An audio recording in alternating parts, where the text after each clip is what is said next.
یہ ہے کربلا کو بیان کرنے کا سب سے اعلیٰ انداز کہ امام حسین نے کربلا میں کیا کیا. اس حدیث کے مطابق یہ ثابت کیا کہ میرے نانا جی نے تو خون کے لحاظ سے بھی مجھے قرار دیا اور میں ان کا خون بھی ہوں کہ حسین منی وانا من الحسین. یزید سے ٹکرا کے میں نے آج ثابت بھی کر دیا کہ انہوں نے جو فرمایا تھا کہ جو ایسا کرے ہوا منی وانا من ہو، وہ مجھ سے ہے میں اس سے ہوں. حسینیت میں دو چہرے نہیں ہوتے. حسینیت دنیا کا سب سے بڑا مذہب ہے، مگر حسینیت اور سنیت لازم و ملزوم ہے. حسینیت اور سنیت لازم و ملزوم ہے. ایک چیز کے دو نام ہیں. یہ سواد اعظم، یہ کائنات کا سب سے بڑا مذہب، مکس اچار کو حسینیت نہیں کہا جاتا. میرے دین کی بقا حسین سے ہے، میرے دین کا تحفظ حسین سے ہے، میرے دین کی ترویج حسین سے ہے. یعنی میں حسین سے ہوں، مطلب یہ ہے کہ میرے دین کی ترویج آگے حسین سے ہے. امام حسین نے کربلا کے میدان میں لوگ پوچھتے ہیں کیا کیا کیا کیا کیا کیا. میں ایک جملے میں جواب دیتا ہوں. یہ ڈاکٹر ذاکر نالائق جیسے جتنے کیڑے مکوڑے ہیں، امام حسین نے کربلا میں کیا کیا؟ امام حسین نے کربلا میں حسینی بن کے دکھا دیا. شان اہل بیت کی آڑ میں بغض صحابہ کا دھندا کرے یا شان صحابہ کی آڑ میں بغض اہل بیت کا دھندا کرے، وہ حسینیت پر نہیں. حسینیت اور سنیت لازم و ملزوم ہے. یہ پورا دین ہے. ان دونوں محبتوں کو ایک بنایا گیا ہے اور اس پر پورے دین کی بنیاد ہے. بسم اللہ الرحمن الرحیم. رب اشرح لی صدری ویسر لی امری واحلل عقدۃ من لسانی یفقہوا قولی. رضیت باللہ ربا وبالاسلام دینا وبمحمد صلی اللہ علیہ وسلم نبیا ورسولا. اللہ اکبر اللہ اکبر اللہ اکبر. لبیک لبیک لبیک یا رسول اللہ صلی اللہ علیہ وسلم.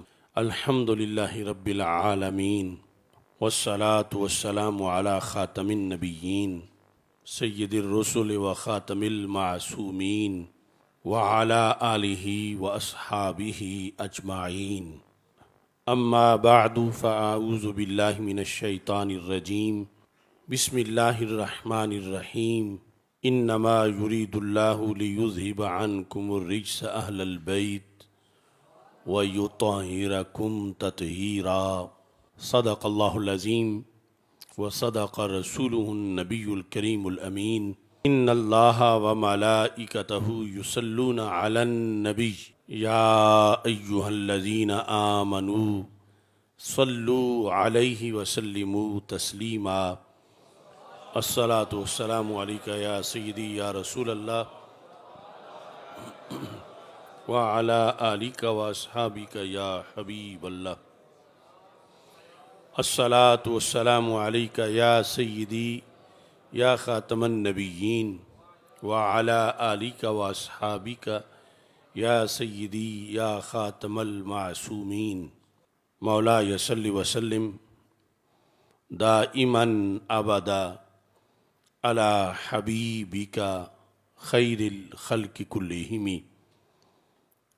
منزہ عن شریک فی محاسنہ فجوہر الحسن فیہ غیر منقاسم. محمد تاج رسل اللہ قاطبۃ محمد صادق الاقوال والکلم. محمد ذکرہ روح لانفسنا محمد شکرہ فرد علی الامم. رب صلی وسلم دائما ابدا علی حبیبک خیر الخلق کلہم. خدایا بحق بنی فاطمہ کہ بر قول ایمان کنی خاتمہ. اگر دعوتم رد کنی ور قبول منو دستو دامان آل رسول صلی اللہ علیہ وسلم۔ اللہ تبارک و تعالی جل جلالہ و عم نوالہ و اتم برہانہ و عظم شانہ و جل ذکرہ و عز اسمہ کی حمد و ثنا، اور حضور سرور کائنات، مفخر موجودات، زینت بزم کائنات، دستگیر جہاں، غم گسار زماں، سید سروراں، حامی بے کساں، قائد المرسلین، خاتم النبیین، احمد مجتبیٰ جناب محمد مصطفیٰ صلی اللہ علیہ وآلہ واصحابہ وبارک وسلم کے دربار گہربار میں ہدیہ درود و سلام عرض کرنے کے بعد، السلام علیکم ورحمۃ اللہ وبرکاتہ۔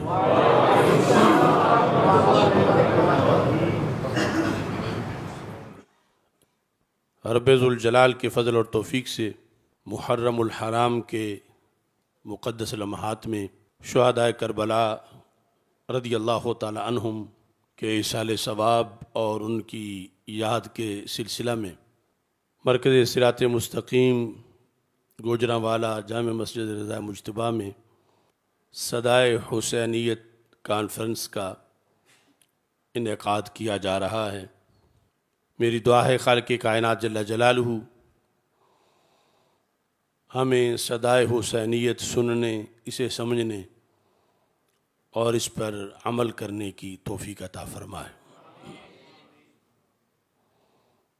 رب ذوالجلال نے سید المرسلین، خاتم النبیین، احمد مجتبیٰ جناب محمد مصطفیٰ صلی اللہ علیہ وسلم کے خاندان مقدس اور اہل بیت اطہار رضی اللہ تعالی عنہم کو جو بلند و بالا مرتبہ و مقام عطا کیا ہے، اس کے ایک پہلو کا تذکرہ اس آیت میں ہے، جو آیت تطہیر میں نے آپ حضرات کے سامنے ابھی تلاوت کی ہے، کہ رب ذوالجلال نے ان نفوس قدسیہ کو تقوی و طہارت، تزکیہ اور پارسائی کا وہ بلند و بالا مقام و مرتبہ عطا کیا کہ ہر قسم کی آلودگیوں کو ان سے دور کیا، انہیں مطہر بنایا۔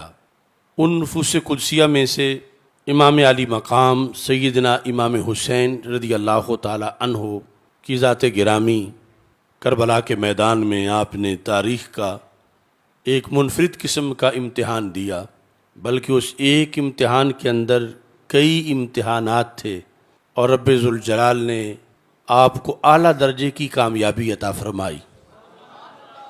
صبر، استقامت، شاعر اسلام کے تحفظ، نظام قرآن کی بقا، فیضان ختم نبوت کے تسلسل کے لیے آپ کا کربلا کے میدان میں جو کردار ہے، اس کی برکتیں قیامت تک باقی رہیں گی، اور آج بھی وہ برکات ہیں کہ جن کے زیر سایہ ہم رب ذوالجلال کے فضل سے نور ایمان سے منور ہیں اور اسلام کو بحیثیت دین اپنائے ہوئے ہیں۔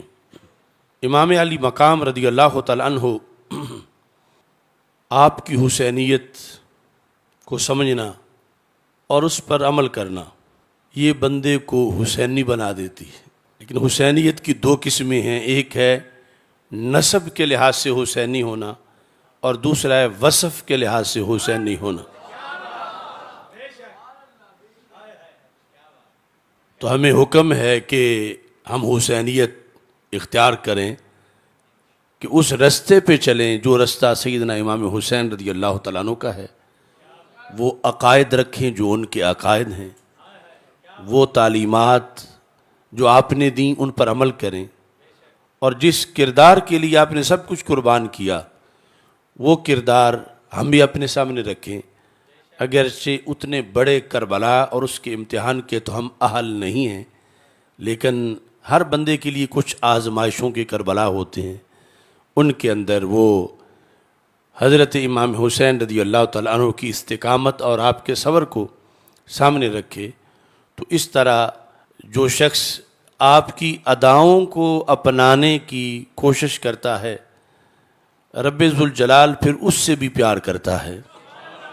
اللہ کے سارے پیاروں کی یہ شان ہے کہ جو ان پیاروں کی اداؤں کو اپناتا ہے، خواہ وہ پیارے صحابہ کرام رضی اللہ تعالیٰ عنہ ہیں یا اہل بیت اطہار رضی اللہ تعالیٰ عنہ ہیں، یا ان کے بعد تابعین، تبع تابعین، ائمہ مجتہدین، اولیاء کرام، جس جس درجہ کے لحاظ سے ان کا مرتبہ و مقام ہے۔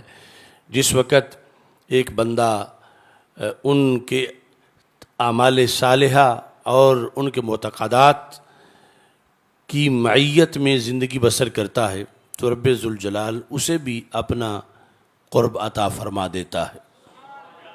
سیدنا امام حسین رضی اللہ تعالی عنہ کی امت کے دلوں میں جو محبت اور عقیدت ہے، یہ ایک منفرد قسم کی محبت اور عقیدت ہے۔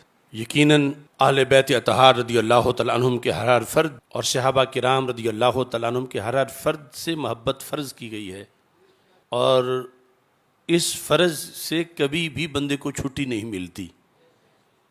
یعنی یہ نہیں کہ یہ جوانی تک فرض ہے یا 20-25 سال یا بڑھاپے کے کچھ سالوں تک، یہ آخری سانس تک فرض ہے۔ اگر معاذ اللہ اس محبت سے کوئی روح نکلنے سے آدھا منٹ پہلے بھی محروم ہوا تو ناکام ہو جائے گا۔ پھر اس محبت کے لیے آیات قرآن مجید ہیں، فرامین رسول صلی اللہ علیہ وسلم ہیں، اور حضرت امام حسین رضی اللہ تعالی عنہ کی عظمتوں کا عروج ہے جب یہ ہم کہتے ہیں کہ ہمارے آقا صلی اللہ علیہ وسلم نے یہ ارشاد فرمایا، حسین منی وانا من الحسین، کہ حضرت حسین سیدنا امام حسین رضی اللہ تعالیٰ عنہ مجھ سے ہیں اور میں حضرت سیدنا امام حسین رضی اللہ تعالیٰ عنہ سے ہوں۔ یہ محبت صحابہ کرام رضی اللہ تعالیٰ عنہ کے ذریعے سے پھر اگلی امت تک پہنچی۔ حضرت سیدنا ابو ہریرہ رضی اللہ تعالیٰ عنہ کے دل میں جو یہ محبت تھی، اس کی ایک مثال دے کر موضوع کو آگے بڑھاتا ہوں۔ یہ تاریخ دمشق کی جلد نمبر 14 ہے کہ جس کے اندر سیدنا ابو ہریرہ رضی اللہ تعالی عنہ آپ کا فرمان موجود ہے۔ راوی کہتے ہیں کننا مع جنازۃ امرأ ومعنا ابو ہریرہ رضی اللہ تعالی عنہ، کہ ہم ایک عورت کے صحابیہ تھی یا تابعہ تھی، اس کے جنازے میں تھے، ہمارے ساتھ حضرت ابو ہریرہ رضی اللہ تعالی عنہ موجود تھے۔ پھر ایک مرد کا جنازہ بھی لایا گیا۔ جب یہ جنازے ادا کر دیے گئے تو کہتے ہیں فلما اقبلنا اعی الحسین رضی اللہ تعالی عنہ فقعد فی الطریق، جنازہ پڑھ کے جب ہم واپس لوٹے تو سیدنا امام حسین رضی اللہ تعالی عنہ کو کچھ تھکاوٹ محسوس ہوئی۔ ویسے تو بڑھاپے میں بھی کربلا کے میدان میں آپ کی بہادری، جرأت اور آپ کا انداز شجاعت، یعنی اس کے قریب بھی کہیں تھکاوٹ نظر نہیں آ رہی تھی۔ اس موقع پر یعنی کسی وجہ سے جب تھوڑی سی تھکاوٹ آپ کو محسوس ہوئی، فقعد فی الطریق، تو رستے میں سائیڈ میں آپ بیٹھ گئے۔ سیدنا امام حسین رضی اللہ تعالی عنہ جب بیٹھے، یعنی یہ جو وہ زمانہ تھا جب روایت حدیث کے لحاظ سے حضرت ابو ہریرہ رضی اللہ تعالی عنہ کو رسول پاک صلی اللہ علیہ وسلم کے وصال کے بعد مسلسل کئی سال گزر چکے تھے اور ہزارہا لوگ آپ کے شاگرد بن چکے تھے، اور وہ شاگرد جو کہ تابعی تھے اور پوری دنیا میں پھیلنے والے تھے، اور روایت حدیث میں چونکہ سب سے پہلا نمبر آپ کا ہے کہ آپ نے سب سے زیادہ احادیث رسول پاک صلی اللہ علیہ وسلم کی روایت کی ہیں، تو اس لحاظ سے ایک یعنی جو اس ماحول میں ایک عظیم استاذ کی جو حیثیت تھی وہ حضرت ابو ہریرہ رضی اللہ تعالیٰ عنہ کو میسر تھی۔ جب آپ نے دیکھا کہ حضرت امام حسین رضی اللہ تعالیٰ عنہ بیٹھے ہوئے ہیں، فجعل ابو ہریرہ ينفض التراب عن قدمیہ بطرف ثوبہ، تو اس عہد کے اس عظیم استاذ صحابی رسول صلی اللہ علیہ وسلم حضرت ابو ہریرہ رضی اللہ تعالی عنہ نے اپنے رومال سے سیدنا امام حسین رضی اللہ تعالی عنہ کے قدمین شریفین سے مٹی دور کرنا شروع کی. یعنی امام حسین رستے میں بیٹھے تھے اور یعنی قدموں کو غبار چھو رہا تھا. جعل ینفدو کا مطلب ہوتا ہے جھاڑنا، دور کرنا، اور یہاں آگے مفعول بھی ذکر ہے، ینفد الترابا، مٹی دور کرنے لگے، مٹی جھاڑنے لگے، مٹی ہٹانے لگے. کیسے؟ ان قدمی، کہاں سے؟ قدمی ہے امام حسین رضی اللہ تعالی عنہ کے دونوں مبارک قدمین سے. کس ذریعے؟ بے طرف ثوب ہی، اپنے کپڑے کی ایک جو طرف تھی، طرف اسی طرف کے معنی میں ہے، یعنی اپنے کپڑے کے ایک پلو سے وہ مٹی اس طرح کر کے دور کرنے لگے. تو فقال الحسین، قدر والے قدر والوں کی قدر جانتے ہیں. حضرت ابو ہریرہ رضی اللہ تعالیٰ عنہ اپنی طرف سے اپنی محبت اور عقیدت میں تھے کہ یہ نواسہ رسول صلی اللہ علیہ وسلم ہیں، اور میں جتنا بھی بڑا ہوں میں ایک صحابی ہوں، رسول پاک صلی اللہ علیہ وسلم سے سارا فیض مجھے ملا ہے، اور میں اگر ان کے قدمین کو بھی یوں اپنے کپڑے سے اس طرح آداب بجا لاؤں گا تو یہ میرے لیے بڑی سعادت ہے. امام حسین رضی اللہ تعالی عنہ بول پڑے، فرمایا یا ابا ہریرہ وانت تفعل ھذا، یہ میرے قدموں کو جھاڑنے کا کام کرے تو کوئی اور کرے، آپ ابو ہریرہ ہو کے یہ کام کر رہے ہیں. یا ابا ہریرہ وانت تفعل، یعنی یہ نہیں کہ انہیں کوئی شک تھا کہ یہ ابو ہریرہ ہے یا کوئی اور ہے.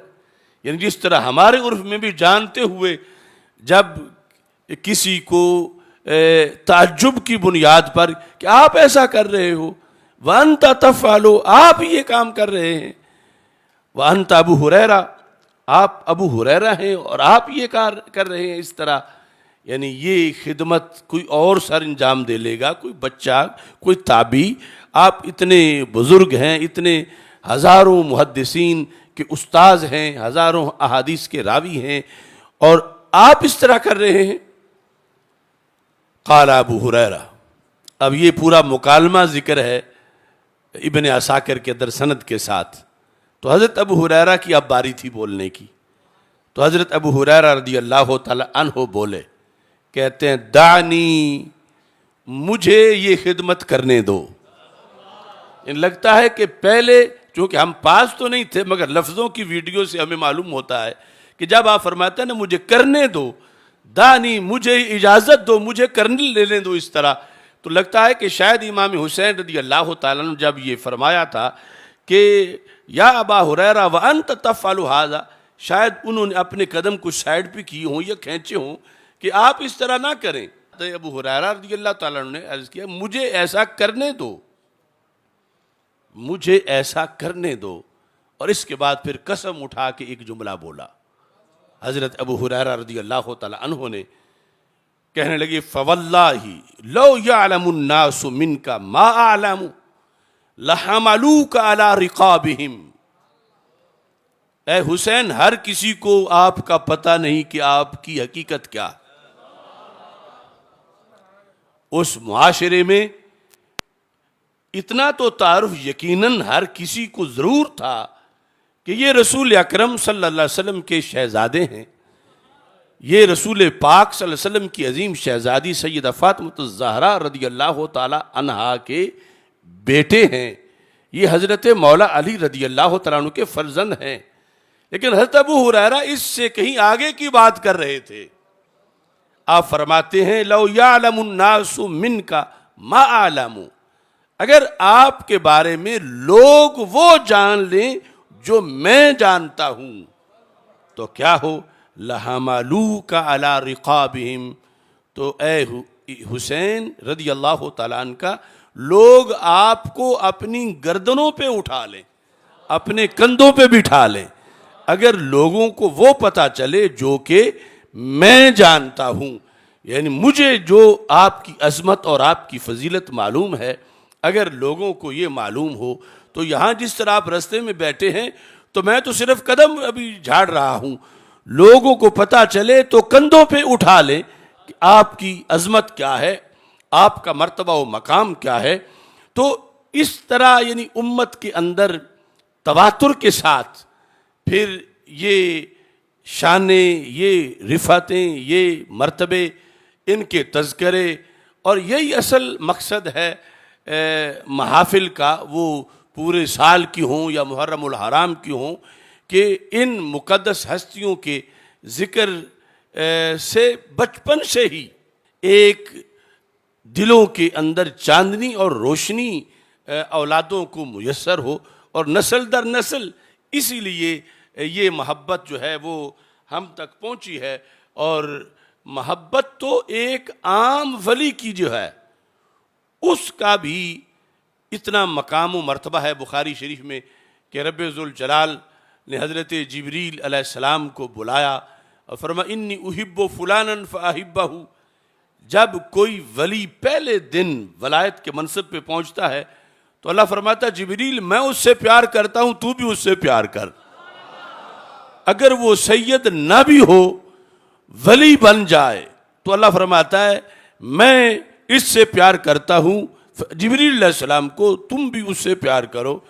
اور یہ تو وہ ہیں جن کے بارے میں سرکار نے فرمایا اللہم انی احبہ فاحبہ، اے اللہ ان سے میں پیار کرتا ہوں، حسین سے تو بھی پیار کر۔ اور پھر رب ذوالجلال کی طرف سے جو آگے یہ پیار کا حکم دیا گیا جو عام ہے، یعنی ہر سالے، ہر ولی، ہر پارسا، یعنی صحیح العقیدہ جتنی ہستیاں گزری ہیں ہماری تاریخ میں، تصوف کے سلسلوں میں یا علم و حکمت کے میدانوں میں، وہ ائمہ طریقت ہوں، ائمہ شریعت ہوں، ائمہ مجتہدین ہوں، سارے ولی جو ہیں ان کے لحاظ سے یہ بخاری مسلم صحاح میں حدیث موجود ہے کئی طرق سے کہ جب اللہ فرماتا ہے حضرت جبریل علیہ السلام کو کہ میں اس سے پیار کرتا ہوں تو بھی اس سے پیار کر، تو جبریل اس سے پیار کرتے ہیں اور ساتھ پیار کی تحریک چلاتے ہیں اللہ کے حکم پر کہ سب سے پہلے وہ فرشتے جو اللہ کا عرش اٹھائے ہوئے ہیں انہیں اکٹھا کر کے جبریل کہتے ہیں ان ربک یحب فلانا فاحبوہ، تمہارا رب فلاں ولی سے پیار کرتا تم بھی اس سے پیار کرو۔ تو یہ اعلان اہل بیت اطہار رضی اللہ تعالی عنہم کے ہر فرد کے لیے ہوا، یہ اعلان صحابہ کرام رضی اللہ تعالی عنہم کے ہر فرد کے لیے ہوا، اور جس نوعیت کا ان کے لیے ہوا اس نوعیت کا وہ منفرد اعلان ہے، بعد والوں کے اس کے نیچے کے اعلان ہیں، اللہ کی طرف سے اعلان تو ہر ولی کے لیے۔ آج بھی جو ولی بنے تو حدیث شریف میں ہے اللہ فرمائے گا جبریل اس سے محبت کرو، میں جو محبت کرتا ہوں تو بھی اس سے محبت کر۔ تو جبریل پھر آسمان والوں کو کہیں گے تم جب اللہ کا ذکر کرتے ہو اسی اللہ کا حکم ہے ان ربک یحب فلانا فاحبوہ، فلاں بستی میں دنیا نہیں جانتی اس کو، ابھی اس کا کسی جگہ تعارف نہیں ہے، لیکن رب اس کو اپنا محبوب بنا بیٹھا ہے۔ اللہ فرماتا ہے میں محبت کرتا ہوں، تمہارا رب اس سے محبت کرتا ہے، فرشتوں تم بھی اس سے محبت کرو۔ اور پھر حدیث شریف میں ہے ثم یودع لہ القبول فی الارض، اس کے بعد اس کی قبولیت کے جلوس زمین پہ اترتے ہیں، یعنی فرشتوں کے جلوس جو لوگوں کو اس کی محبت کی طرف مائل کرتے ہیں۔ پہلے ایک بندہ بھی اس کا دیوانہ نہیں ہوتا، ایک بھی اس کا عقیدت مند نہیں ہوتا، ایک بھی پہلے اس کا محب نہیں ہوتا، آسمانوں سے محبت کی یہ تحریک اللہ کے حکم پر شروع ہوتی ہے، اور پھر فرشتے آ کے زمین پہ چلاتے ہیں، یہ خاکی بعد میں مرید بنتے ہیں یا کارکن بنتے ہیں، یعنی محبت کا پیغام جو ہے وہ پہلے دیا جاتا ہے۔ اب آپ تصور کریں کہ حضرت سیدنا امام حسین رضی اللہ تعالی عنہ کہ جن کے لیے سرکار اللہ سے کہہ رہے ہیں رب ذوالجلال سے انی احبہ فاحبہ، اب رب ذوالجلال کی طرف سے حضرت جبریل علیہ السلام کو اور جبریل علیہ السلام کی طرف سے حاملین عرش کو اور حاملین عرش کے بعد آسمان کے ہر چپے پہ رہنے والے سارے فرشتوں کو، اور ان کے بعد وہ فرشتوں کے جلوس جو زمین پہ اترے اور پھر اس تحریک کو مسلسل 14 صدیاں گزر گئیں، تو اب اس حب حسین کا عالم کیا ہوگا؟ یعنی وہ محبت حسین رضی اللہ تعالی عنہ، اس کی چاشنی، اس کی روشنی اور اس کا جو ایک دوام ہے اور اس کا جو فیضان ہے، یعنی اس کی کیا صورتحال ہوگی۔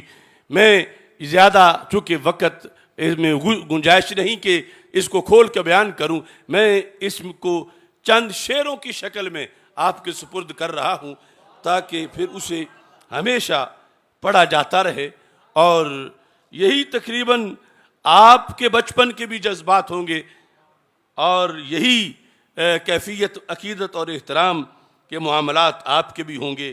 میں نے لکھا ہے، بچپن سے ماں نے مجھ کو بتایا حسین ہے، بچپن سے ماں نے مجھ کو بتایا حسین ہے، میرے پدر نے مجھ کو پڑھایا حسین ہے۔ پدر باپ، بچپن سے ماں نے مجھ کو بتایا حسین ہے، میرے پدر نے مجھ کو پڑھایا حسین ہے، گٹی ملی تھی آل محمد کے ہاتھ سے، صلی اللہ علیہ وسلم۔ حافظ الحدیث پیر سید محمد جلال الدین شاہ صاحب رحمت اللہ، گٹی ملی تھی آل محمد کے ہاتھ سے، بہنوں نے لوری دے کے سنایا حسین ہے۔ بچپن سے ماں نے مجھ کو بتایا حسین ہے، میرے پدر نے مجھ کو پڑھایا حسین ہے، گٹی ملی تھی آل محمد کے ہاتھ سے، بہنوں نے لوری دے کے سنایا حسین ہے، ہاتھوں میں تھام تختی پکڑا جو خود قلم، ہاتھوں میں تھام تختی پکڑا جو خود قلم، مجھ کو اساتذہ نے لکھایا حسین ہے۔ ہاتھوں میں تھام تختی پکڑا جو خود قلم، مجھ کو اساتذہ نے لکھایا حسین ہے، آل نبی کے تذکرے اصحاب کے بیان، آل نبی کے تذکرے اصحاب کے بیان، مرشد نے نقش دل پہ جمایا حسین ہے۔ آل نبی کے تذکرے اصحاب کے بیان، مرشد نے نقش دل پہ جمایا حسین ہے۔ تحدیث نعمت کے طور پر عرض کرتا ہوں، حافظ الحدیث امام اہل سنت حضرت پیر سید محمد جلال الدین شاہ صاحب نقشبندی قادری قدس سر العزیز، یہ ہر بندے کی قسمت نہیں کہ بچپن سے ان کی زیارت کر لے اور بچپن سے ان کا قرب حاصل ہو۔ یعنی کوئی بندہ ایسے گاؤں میں پیدا ہو جہاں اتنا بڑا ولی جس کی ولایت اتنے عروج پر ہو اور جس کا علم اتنے عروج پر ہو، یہ این سعادت بزور بازو نیست تا نہ بخشد خدائے بخشندہ، یہ اللہ کی دین ہے۔ لوگ شاید ایسی نادر و نایاب ہستی کو دیکھ ہی نہ پائیں، یا دیکھیں تو 30 سال بعد دیکھیں، 40 سال بعد دیکھیں، 50 سال بعد دیکھیں۔ رب ذوالجلال نے اس حقیر کو بچپن میں ہی ان کا قرب عطا فرمایا۔ آل نبی کے تذکرے اصحاب کے بیان، مرشد نے نقش دل پہ جمایا حسین ہے، رہتے ہیں دور مجھ سے سر پیٹتے یزید، رہتے ہیں دور مجھ سے۔ پورے جلسے میں ایک بھی ہمارے پیغام والا بیٹھا ہو تو کالے کالوں کو خبر ہو جاتی ہے کہ اب زبان سنبھال کے چلنا ہے، یا جو ان کی بی ٹیم ہے انہیں کہ ایک جلالی بیٹھا ہوا ہے، کوئی امامے سے پہچانے، کوئی اس کے انداز سے پہچانے۔ رہتے ہیں دور مجھ سے سر پیٹتے یزید، یزید نے سر پیٹا تھا نا۔ رہتے ہیں دور مجھ سے سر پیٹتے یزید، میرے دماغ میں تو سمایا حسین ہے.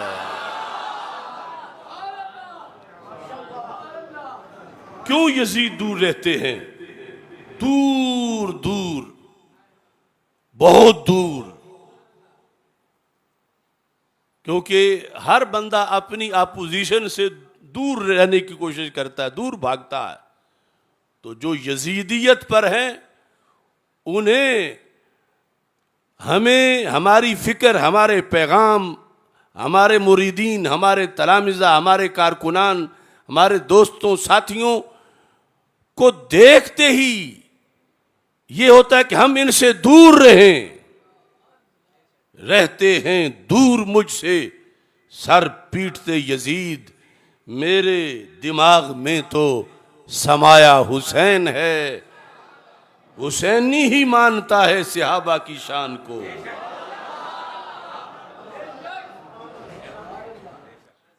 آج ایسا کلام پڑھنے کی ضرورت ہے جس میں کسی کو بھاگنے کی کوئی گنجائش نہ ملے.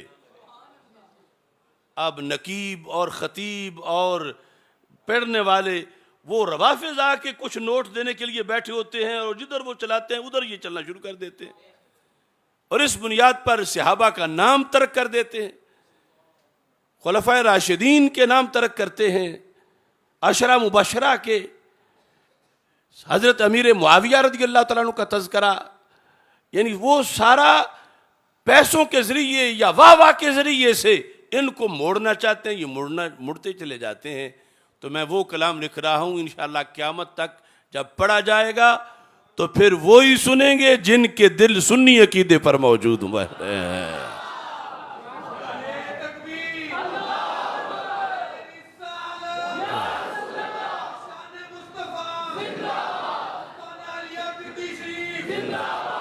اب قرآن میں آل کی بھی شان ہے، اصحاب کی بھی شان ہے.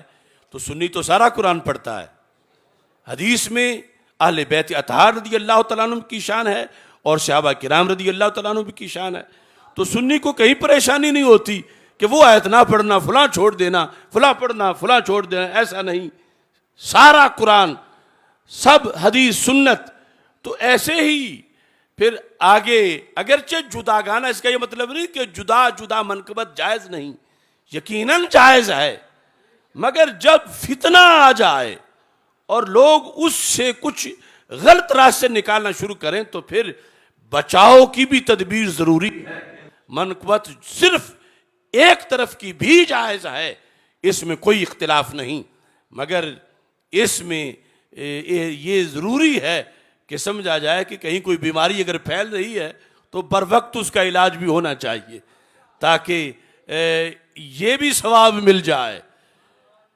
ایسا نہ ہو کہ کوئی شان صحابہ کی آڑ میں بغض اہل بیت کا دھندا کرے یا شان اہل بیت کی آڑ میں بغض صحابہ کا دھندا کرے یا شان صحابہ کی آڑ میں بغض اہل بیت کا دھندا کرے.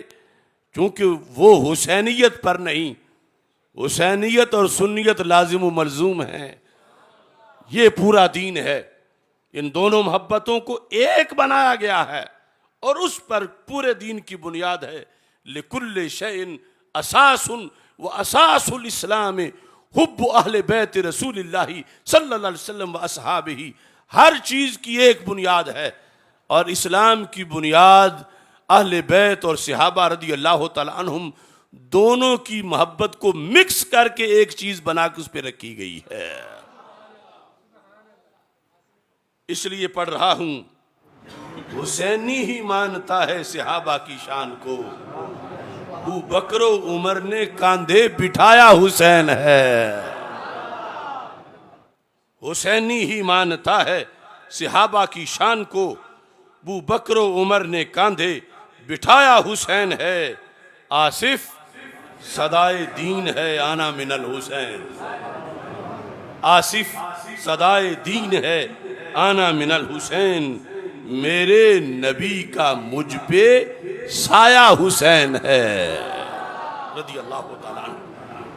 اس بنیاد پر یہ حسینیت سمجھنا اور پھر حسینی بن کے جینا، حسینی بن کے رہنا، یہ فیضان ہے حضرت سیدنا امام حسین رضی اللہ تعالی عنہ کا، تو ایک قسم جو حسینی ہونا ہے وہ تو غیر سید وہ حسینی بن ہی نہیں سکتا، لیکن دوسرا جو شعبہ ہے حسینی ہونے کا وہ شریعت میں لازم ہے، یعنی آیات احادیث میں ہمیں ان صالحین کی پیروی کا حکم دیا گیا، بلکہ حدیث میں تو یہاں تک ہے، ہمارے آقا علیہ الصلوۃ والسلام فرماتے ہیں تخلقوا باخلاق اللہ، تخلقوا باخلاق اللہ، اپنے اندر اللہ والے اخلاق پیدا کرو۔ اب اس کا یہ مطلب نہیں کہ کوئی اللہ بن سکتا ہے معاذ اللہ، اس کا یہ مطلب ہے وہ کریم ہے، تم بھی کرم کرنا سیکھو، یعنی جہاں تم مہربانی کر سکتے ہو، جہاں تم معافی دے سکتے ہو، وہ رحیم ہے، تم بھی رحم کرنا سیکھو۔ تخلقوا باخلاق اللہ، اپنے اندر اللہ والے اخلاق پیدا کرو، یہ سارا تصوف ہے، سارا دین ہے۔ تو اسی طرح پھر رسول پاک صلی اللہ علیہ وسلم کا نقش قدم ہے، خلفائے راشدین کا نقش قدم ہے، اہل بیت اطہار پنجتن پاک رضی اللہ تعالیٰ عنہ کا نقش قدم ہے۔ تو اس جہت میں اب حسینی ہونا جو ہے اس کا بھی ایک نصاب ہے، اور حضرت سیدنا امام حسین رضی اللہ تعالیٰ عنہ کی شان ہمارے آقا صلی اللہ علیہ وسلم فرما گئے ہیں حسین منی و انا من حسین۔ تو امام حسین رضی اللہ تعالیٰ عنہ نسب کے لحاظ سے بھی حسینی ہیں اور وصف کے لحاظ سے بھی حسینی ہیں، اور اس میں بلند درجے پر ہیں، جو کہ آج بھی اگر کوئی سچا صحیح العقیدہ سید وہ جس وقت آگے امر بالمعروف اور نہی عن المنکر کا پورا کردار ادا کر رہا ہے تو ہم کہیں گے یہ ڈبل حسینی ہے، نسب کے لحاظ سے بھی حسینی ہے، وصف کے لحاظ سے بھی حسینی ہے۔ اور وہ تو پھر جو خود سیدنا امام حسین رضی اللہ تعالیٰ عنہ کی اپنی حسینیت ہے، وہ تو پھر آج کے ان حسینیوں سے کہیں بلند درجے کی وہ نسب میں بھی اور وصف میں بھی حسینیت ہے، کہ آگے پھر وہ ایک درسگاہ ہے حسینیت کی، کہ جس کو آگے سمجھا جائے، پڑھا جائے، پڑھایا جائے، آگے بتایا جائے، اور اس میں ہمہ جہت سبق ہیں ہمارے لیے۔ اس لحاظ سے التذکرۃ الحمدونیہ ایک کتاب ہے کئی جلدوں میں، التذکرۃ الحمدونیہ ابن حمدون کی کتاب ہے، اس میں اسلام کی جو مقدس شخصیات ہیں ان کے خطبوں کے تذکرے ہیں کہ انہوں نے فلاں موقع پر یہ گفتگو کی، جس طرح بعد والوں صدیوں میں مکتوبات لکھے گئے، ملفوظات لکھے گئے، تو اس زمانے میں سند سے یا ان سے پہلے جو بھی عہد گزرے، پھر کسی نے کسی کی طرف کوئی خط لکھا، اس طرح کر کے انہوں نے وہ سب کچھ ایسے خطبات اکٹھے کیے۔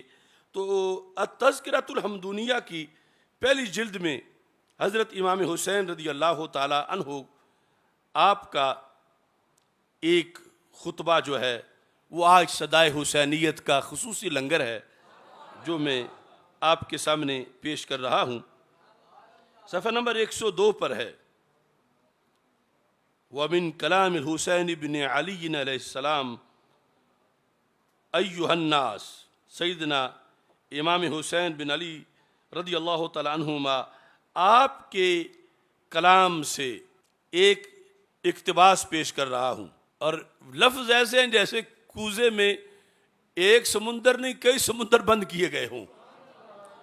آپ فرماتے ہیں اعلموا ان حوائج الناس الیکم من نعم اللہ علیکم، اعلموا لوگو جان لو، ان حوائج الناس الیکم من نعم اللہ علیکم، یہ جو لوگوں کی تمہارے آسرے حاجتیں ہیں، کہ لوگ تمہارے دروازے پہ آ جاتے ہیں کہ میرا کچھ کرو، میں بڑا محتاج ہوں، ضروری نہیں وہ کوئی عام یہ بھیک مانگنے والا ہو، ویسے دنیا کے کئی کام کسی کے ذمہ پڑ جاتے ہیں کہ کوئی کسی کا کوئی کام کروا سکتا ہے، اور اس کے دروازے پر ایک آیا ہے، دوسرا آیا ہے، تیسرا آیا ہے، چوتھا آیا ہے، روزانہ کئی لوگ آ بیٹھتے ہیں کہ میرا یہ کام ہے اور آپ کروا سکتے ہیں۔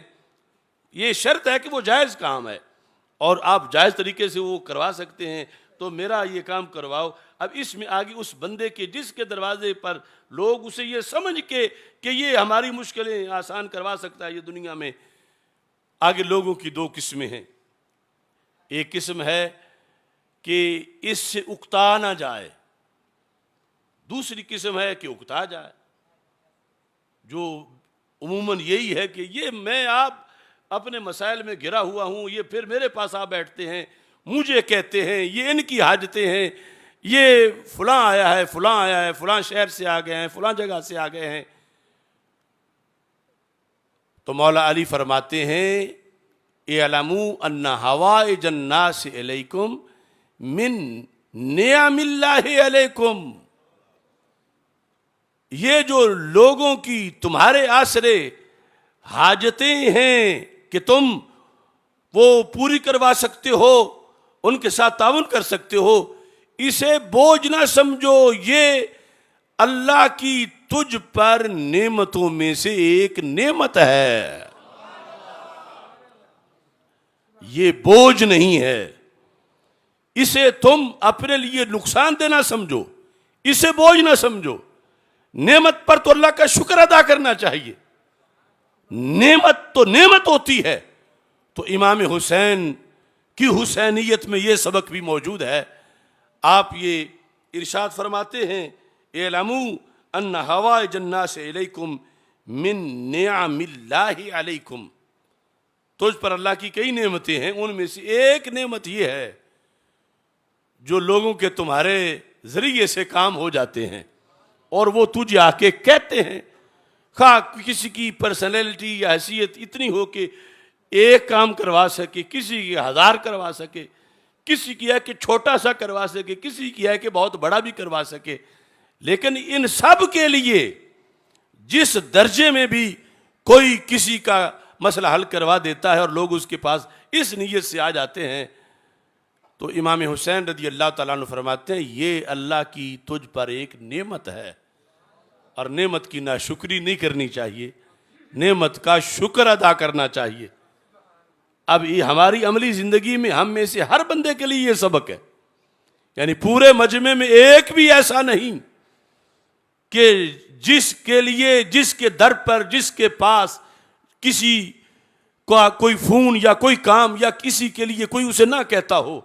یقیناً ہر کسی کو کوئی کہتا ہے، خواہ اس کا دائرہ کار چھوٹا ہے بڑا ہے، کام چھوٹا ہے یا بڑا ہے، اسے کہا جاتا ہے. تو امام حسین رضی اللہ تعالیٰ عنہ فرماتے ہیں کہ یہ نعمت ہے تجھ پر اللہ کی.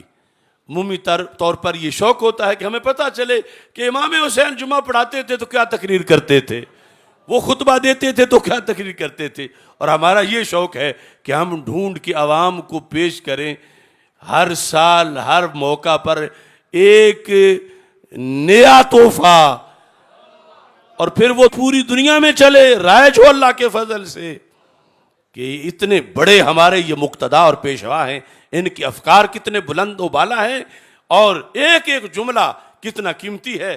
یہ کہہ کر اعلموا آگے فرماتے ہیں وَلَا تَمَلُّ النِّعْمَ، فرمایا یہ جو تمہارے پاس آ بیٹھتے ہیں کہ کوئی مدد کرو، کوئی تعاون کرو کسی ذریعے سے جائز کام میں، یہ نعمت ہے، اس پر شکر ادا کرو.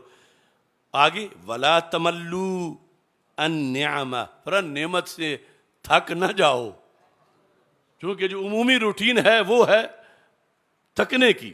یہ جو لفظ ملول اور ملال بولا جاتا ہے یہ عربی سے ہے، وہ عربی ہے. وَلَا تَمَلُّ النِّعْمَ، فرمایا وہ ہے نعمت جو تجھ سے آ کے تعاون مانگ رہا ہے اور چاہتا ہے کہ اس کی حاجت دور ہو جائے، وہ اس طرح تمہارے پاس ہے نا، تجھ پر نعمت ہے. اور فرمایا نعمتوں سے تھک نہ جانا، نعمتوں کی تھکاوٹ محسوس نہ کرنا، نعمت سے تمہیں رنج نہیں ہونا چاہیے، تمہیں ملول نہیں ہونا چاہیے. کیوں؟ فتحور نقما، فرمایا کوئی پتہ نہیں وہی نعمت اگلے لمحے رب اس کو انتقام میں بدل دے. نقم اور نعم یہ آپس میں متضاد ہے، ایک ہے اللہ کی طرف سے نعمت، ایک ہے اللہ کا کسی سے انتقام. یعنی ایک ہے انعام، ایک ہے انتقام. اور رب جب کسی سے انتقام لے تو کس کی مجال ہے؟ تو امام حسین رضی اللہ تعالیٰ عنہ فرماتے ہیں یہ جو تیرے آسرے کسی کی کام اڑے ہوئے ہیں یا ہو جاتے ہیں، اس کو نعمت سمجھو اور اس پر شکر ادا کرو اور تھک نہ جانا ان نعمتوں سے. کیوں؟ فرمایا پھر وہ احکم الحاکمین ہے، غنی عن العالمین ہے، اس کی بے نیاز شان ہے. آج 1000 بندہ تیری طرف دیکھ رہا ہے کہ تو ان کے مسائل حل کر سکتا ہے، اگلی گھڑی ہو سکتا ہے کہ تو لاکھوں کی طرف دیکھے کہ کوئی تو میرا مسئلہ حل کرے. نعمت نعم نکم میں نہ بدل جائیں. تو امام حسین رضی اللہ تعالی عنہ کا یہ خطبہ، اس کا اولین حصہ جو میں آج اس موقع پہ پیش کر رہا ہوں کہ جب ملک پاکستان میں بلوچستان وسیب کا علاقہ سیلاب، کہ وہ اس انداز سے لوگوں کے نقصان ہوئے ہیں اور جانی مالی نقصان، گھروں کے گھر، بستیوں کا صفایا ہو گیا ہے.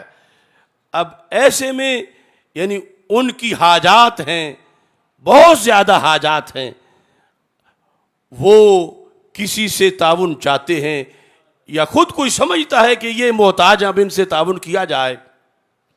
تو اب اس کو یہ نہ سمجھے ہمارا تو اپنا پورا نہیں ہو رہا، اب یہ بھی ہمارے کھاتے آ رہے ہیں، اب یہ بھی ہم پہ بوجھ بن رہا ہے، اب ان کے لیے بھی لوگ ہم سے مانگ رہے ہیں یا ان کے لیے ہم خود جا کے دیں. یہ ذہن میں خیال نہ لاؤ، یہ تصور کرو کہ کہیں ایسا نہ ہو تم ان کی جگہ ہو جاؤ.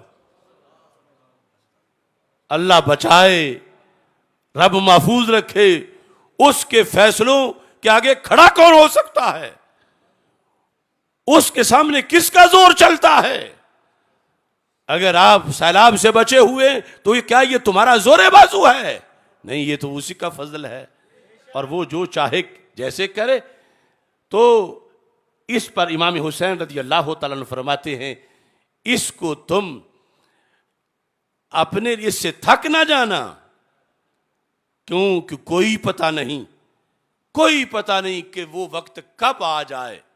یعنی رب ذوالجلال جو لک سے کک کر دیتا ہے، کک سے لک کر دیتا ہے، فرمایا فتحور و نیکاما، یہی چیزیں، یہی نعم پھر نیکم بن جاتی ہے. تو آج کی اس خطبے کی حیثیت سے میں درخواست بھی کروں گا کہ جہاں تک آواز جائے ان لوگوں کی ضرور مدد کی جائے.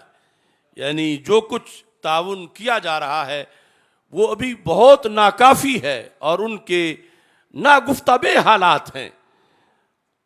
جس جہت میں بھی، جس طرح بھی، میں اپنی طرف سے کوئی اعلان یہ نہیں کر رہا کہ ہم لے کے جائیں گے، ہم کریں گے. آپ جن سورسز سے بھی جو چیز بھی یقیناً وہاں تک پہنچ سکتی ہے اور انہیں ضرورت ہے ہر چیز کی، کھانے پینے کی، علاج کی، باقی پیسوں کی، ضرور ایسے معاملے میں یہ بات ذہن میں رکھ کے کہ یہ ہمارے لیے نعمت ہے کہ ہم کسی کا کچھ اس کا بھلا کر سکتے ہیں. یہ ہم پہ بوجھ نہیں، یہ ایک نعمت ہے. اور یہ کہیں ایسا نہ ہو کہ انعام انتقام میں بدلے. اس بنیاد پر بھرپور طریقے سے کوئی موقع ہو وہاں، یا اس کے علاوہ بھی جس طرح میں نے تمہید میں ذکر کیا، سیدنا امام حسین رضی اللہ تعالیٰ عنہ کی حسینیت معاشرہ کے اندر ہمیں یہ حکم دیتی ہے کہ ہم لوگوں کے یہ جو دکھ سکھ کے معاملات ہیں ان کو خصوصی طور پر ذہن میں رکھیں اور جس قدر حل کر سکتے ہیں اس کے لیے اپنا پورا کردار ادا کریں. اس کے ساتھ ہی آپ یہ فرماتے ہیں ایھا الناس من جاد سادہ، یہ صرف اتنے پر مہینوں بحث ہو سکتی ہے کہ امام حسین رضی اللہ تعالیٰ عنہ کیا لاہ عمل اس امت کے افراد کو عطا فرما رہے. من جاد سادہ وہی لفظ ہے جس سے سید بنتا ہے، لیکن عربی زبان میں چونکہ محض عام سردار کے لیے بھی یہ لفظ بولا جاتا ہے. ایک تو وہ خاص سیادت ہے اہل بیت اطہار رضی اللہ تعالیٰ عنہ کے لحاظ سے، وہ تو کوئی غیر سید نہیں بن سکتا، لیکن یہ اس سے ہٹ کر طریقہ بتا رہے ہیں سرداری کا. من جادہ سادہ سادہ یسودو، یہ باب ہے، اصل میں اجوف واوی ہے. یہ لفظ سید اصل میں سیودن ہے، واو کو یا میں بدلا، یا کو پھر یا میں ادغام کیا تو سید بن گیا. یہ سید نہیں ہوتا، سید ہوتا ہے. تو یہ باب من جادہ سادہ، جادہ. امام حسین رضی اللہ تعالیٰ عنہ فرماتے ہیں جو بندہ کھرا بن کے رہا وہی سردار بنا. جو عقیدے کا کھرا ہے، جو عمل کا کھرا ہے، جو کردار کا کھرا ہے، جو دکان میں سودا بیچنے میں کھرا ہے، جو اپنی زندگی کے معاملات میں کھرا ہے، پھر اپنا اپنا شعبہ ہے. من جادہ سادہ، فرمایا رب سرداری دے دیتا ہے لیکن فراڈ کرنے والوں کو حقیقی سرداری نہیں ملتی، کھرے پن والوں کو سرداری ملتی ہے. من جادہ سادہ. اور ساتھ ہی آپ نے یہ بھی ارشاد فرما دیا، فرمایا ومن باخلا روزلا، جو بخیل ہوا. اب اس جادہ میں جو سر فہرست ہوگا وہ معنی اگلے کے لحاظ سے پھر ہم کریں گے سخاوت والا.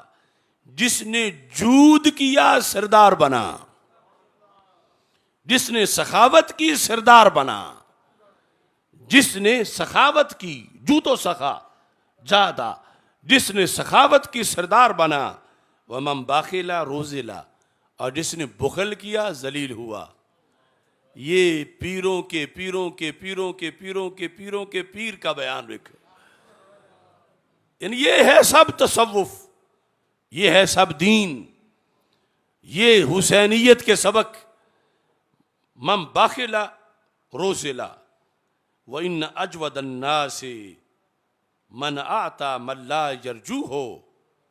فرمایا سارے لوگوں میں سب سے بڑھ کر سخی وہ بندہ ہے.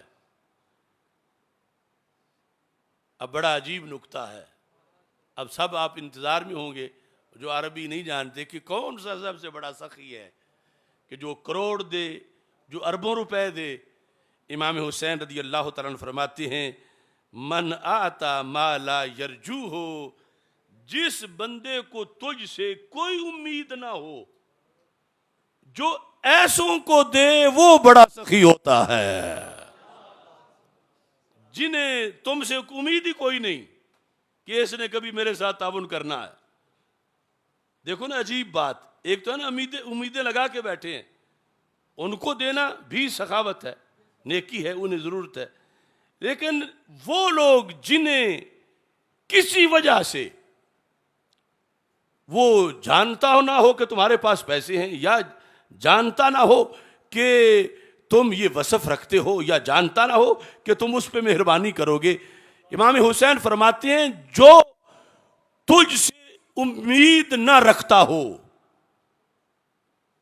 اس کو اگر تم دو، ایسوں کو جو دے بندہ جو اس سے امیدیں نہ رکھتے ہوں، جو ان کو دے وہ سب سے بڑا سخی ہوتا ہے. دیکھو امام کا کلام بھی کلام کا امام ہے. اجود الناس، لوگوں میں سب سے زیادہ جود والا. مطلب یہ آج یہ لفظ بولیں گے تو اس وقت جو زندہ لوگ ہیں، یہ نہیں کہ پہلی صدیوں کی طرف پھر کوئی اس لفظ کو پھیر کے چلا جائے. اب جو ہم اس معاشرے میں موجود ہیں تو اس میں یہ اجود کا ایک طریقہ آپ نے یہ بیان فرما دیا. اور پھر فرما وَإِنَّ أَعْفَ النَّاسِ مَنْ عَفَا عَنْ قُدْرَةٍ. لوگ کئی ہیں جو معاف کر دیتے ہیں، اور مثلا آپ بیٹھے ہیں، آپ میں سے 100 بندہ ہے کہ جن کو اللہ کرے یہ سب میں ہی وصف ہو کہ یہ وصف حاصل ہے کہ اس نے کبھی زندگی میں کسی کو معاف کیا تو جب دیکھا گیا تو کسی نے 10 بار کیا، کسی نے 20 بار کیا، کسی نے کسی کو 100 بار کیا. تو پھر اس وصف میں پہلا نمبر کس کا ہوگا؟ اس وصف میں سب سے بڑا کس کو کہا جائے؟ آفا. یہ اس میں تفضیل ہے جس میں عفو درگزر کی صلاحیت سب سے زیادہ ہو. تو امام حسین سے فیصلہ کرواتے ہیں، فرمایا جو قدرت ہوتے ہوئے کسی سے بدلہ لینے کی قدرت ہوتے ہوئے اسے معاف کر دے، یہ سب سے بڑا معاف کرنے والا ہے. پھر ایک معاشرے میں شریعت کا اہم حکم ہے صلہ رحمی، کہ جب تک کوئی شرعی عذر نہ ہو، خواہ مخواہ آپس میں قطع رحمی نہ ہو، صلہ رحمی. تو صلہ رحمی پر بڑا اجر ہے. صلہ رحمی شریعت میں مطلوب ہے اور اس کی بڑا درجہ ہے. تو سب سے بڑا کون ہے اس وصف میں؟ تو امام حسین رضی اللہ تعالیٰ عنہ فرماتے ہیں وَإِنَّ أَوْصَلَ النَّاسِ مَنْ وَصَلَ مَنْ قَطَعَهُ، کہ سب سے پہلے نمبر کا معاشرے میں وہ شخص صلہ رحمی والا ہے، یعنی اس کیٹیگری والا. اس میں پھر کئی افراد ہوں گے اس وصف والے، کہ جو اس سے بھی جوڑتا ہے جو اس سے توڑتا ہے. یہ سب سے بڑا صلہ رحمی والا قرار دیا جائے گا. اب جانبین سے جوڑ ہو تو اب جوڑ کے رکھنے میں اتنا کمال نہیں، دوسری طرف سے توڑنے کی کوشش کی جائے، پھر بھی رشتہ داری نہ توڑی جائے اور برقرار رکھی جائے. تو اب یہ وصف اس بندے کا جو ہے اس کو اوصل قرار دیا جائے گا کہ یہ اس سلسلہ میں بڑے مقام پر فائز ہے. ان اوصل الناس من وصل من قطعہ، کہ جس نے اس سے قطع کیا، قطع رحمی، اس نے پھر بھی اس سے صلہ رحمی کی، یہ اس لحاظ سے مقدم ہے. اور پھر آپ نے اسی خطبہ میں ایک حدیث شریف کو اپنی گفتگو کا حصہ بنایا جو دوسری جگہ رسول اکرم صلی اللہ علیہ وسلم کے سند سے الفاظ موجود ہیں. اور یہ بھی موجودہ جو صورتحال ہے سیلاب زدگان کی اور محتاج لوگوں کی، اس کے لحاظ سے بہت اہم ہے کہ ہمارے آقا صلی اللہ علیہ وسلم ارشاد فرماتے ہیں من نفس کربۃ مؤمن فرج اللہ عنہ کرب الدنیا والآخرہ. من نفس کربتن، یہ کربہ کشک والے کاف کے ساتھ ہے، قربہ نہیں ہے. من نفس کربتن، جس نے من نفس کربۃ مؤمن. اب یہ بھی ذہن میں رکھیں، جس نے مومن کی پریشانی زائل کی، مومن کی مشکل کی گھڑی ٹالی، مشکل میں مومن کو مدد فراہم کی، اس کا گھر اجڑا اس نے گھر بنا دیا، اس کو خیمہ دیا، اس کو بستر دیا. کوئی اس پہ مشکل آئی، اس نے اس کو ٹالا. آج دنیا میں یہ ڈھال بن گیا، آگے کھڑا ہو گیا جائز کاموں میں. تو رسول اکرم صلی اللہ علیہ وسلم کا فرمان ہے اور اسی کو امام حسین رضی اللہ تعالی عنہ بھی ذکر کر رہے ہیں کہ فرج اللہ عنہ کرب الدنیا والآخرہ. اللہ اس بندے سے دنیا اور آخرت کی ساری مشکلیں دور فرما دے گا. دنیا اور آخرت کی سب مشکلات، یعنی ادھر تعاون کرنے سے یہ محروم نہیں ہوا، بلکہ اس کی تو چھوٹی سی حیثیت ہے اور ادھر اللہ کی قدرت اس کی طرف متوجہ ہو گئی اور اس کی دنیا اور آخرت کی جتنی مشکلات ہیں ان کو رب ذوالجلال نے دور کر دیا. اور یاد رکھیں کہ آخرت والی تو معمولی سی آسائش بھی بڑی قیمتی ہوگی. موضع صوت من الجنہ خیر من الدنیا وما فیہا، اتنا کو ہوتا ہے کوڑا. تو جتنی جگہ میں جنت میں کوڑا رکھا جائے، ایک چھڑی اگر اتنی خریدنی ہو جنت تو قیمت کیا ہے؟ ساری دنیا کے ملکوں کی زمینیں بیچ کر بھی اتنی نہیں خریدی جا سکتی اپنے پیسوں سے جتنی کوڑا رکھنے کی جنت ہے۔ تو آخرت میں وہ اس طرح تعاون کے ساتھ اس کے بدلے جو آج ان مفلوق الحال لوگوں کے ساتھ یا کسی موقع پر کوئی جو تعاون کرتا ہے اس کے بدلے اسے جو جنت میں ملے گا، تو وہ کتنی قیمتی چیز ہے جو آج آپ صرف چند لاکھ خرچ کریں گے اور ادھر سے وہ مل جائے گی کہ پوری دنیا بیچ دیں پھر بھی وہ نہیں مل سکتی۔ خیر من الدنیا وما فیہا۔ تو اس بنیاد پر اس پیغام کو بھی پیش نظر رکھیں۔ اور دوسری طرف یہ چیز بڑی اہم ہے کہ سیدنا امام حسین رضی اللہ تعالیٰ عنہ کے لیے جو لفظ استعمال کیے ہمارے آقا صلی اللہ علیہ وسلم نے، حسین منی وانا من الحسین، یہ آپ کا اعزاز ہے، یہ آپ کی بہت بڑی شان ہے۔ اور یہ جہت جو ہے اس میں حسین منی، حسین مجھ سے ہیں، یہ دوسری طرف جس وقت ہم اسی مضمون کی احادیث جو ہیں ان کو دیکھتے ہیں تو ہمارے آقا صلی اللہ علیہ وسلم نے فرمایا ہے حسین سبت من الاسباط، سبت سیدنا امام حسن اور سیدنا امام حسین رضی اللہ تعالی عنہما، ان کو سبتین کہا جاتا ہے، سبتین، کہ یہ دونوں رسول پاک صلی اللہ علیہ وسلم کے سبت ہیں۔ اور سبت کیا ہوتا ہے؟ اصل میں اس کا معنی ہے ولد الولد، ولد الولد، اولاد کی اولاد، کسی بندے کی اولاد کی اولاد، یہ اس کی سبت ہے۔ بیٹے کی اولاد ہو یا بیٹی کی اولاد ہو، اولاد کی آگے اولاد، یہ اس کی سبت ہوتی ہے۔ اور پھر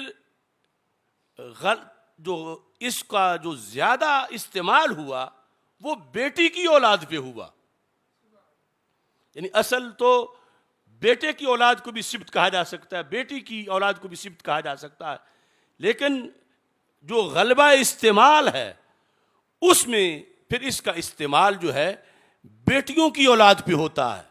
کسی بندے کی بیٹی کی آگے جو اولاد ہے اس کو اس کی سبت کہا جاتا ہے، جس طرح کہ یہ جو بیٹے کی اولاد ہو اسے حفید کہا جاتا ہے، پوتا۔ تو یہ پھر استعمال میں آ کر یہ اس طرح استعمال ہوتا۔ تو میرے آقا صلی اللہ علیہ وسلم نے ان کو سبتین کہا، سم الحسن والحسین سبتین لأنہما والنبی صلی اللہ علیہ وسلم من اصل واحد، یہ سرکار کی سبت ہیں چونکہ یہ سرکار کی نسل پاک سے ہیں، سرکار کی عظیم شہزادی کی اولاد ہیں۔ اور امام حسین رضی اللہ تعالی عنہ کو خصوصیت سے بھی یہ فرمایا حسین سبت من الاسباط۔ تو اب یہ حسین منی، یہ اولین پہلا مطلب بالکل واضح ہے جو ان لفظوں کے اندر حاصل ہے۔ دوسرا جو اگلا حصہ ہے اس کے لحاظ سے ہم پورا ایک سیمینار کر چکے ہیں، جس طرح کہ علی منی وانا منہ، اس سیمینار کے اندر اس کی پوری وضاحت کی کہ مطلب یہ بنے گا کہ میرے دین کی بقا حسین سے ہے، میرے دین کا تحفظ حسین سے ہے، میرے دین کی ترویج حسین سے ہے، یعنی میں حسین سے ہوں، مطلب یہ ہے کہ میرے دین کی ترویج آگے حسین سے ہے، یعنی وہ جو کربلا میں کردار ادا کرنا تھا اس کا تذکرہ خصوصیت سے اس میں کر دیا گیا۔ ورنہ یہ نہیں کہ کوئی کہے کہ امام حسین معاذ اللہ رسول پاک صلی اللہ علیہ وسلم کی بھی اصل ہیں، اصل آپ ہیں، اصل رسول پاک صلی اللہ علیہ وسلم ہیں۔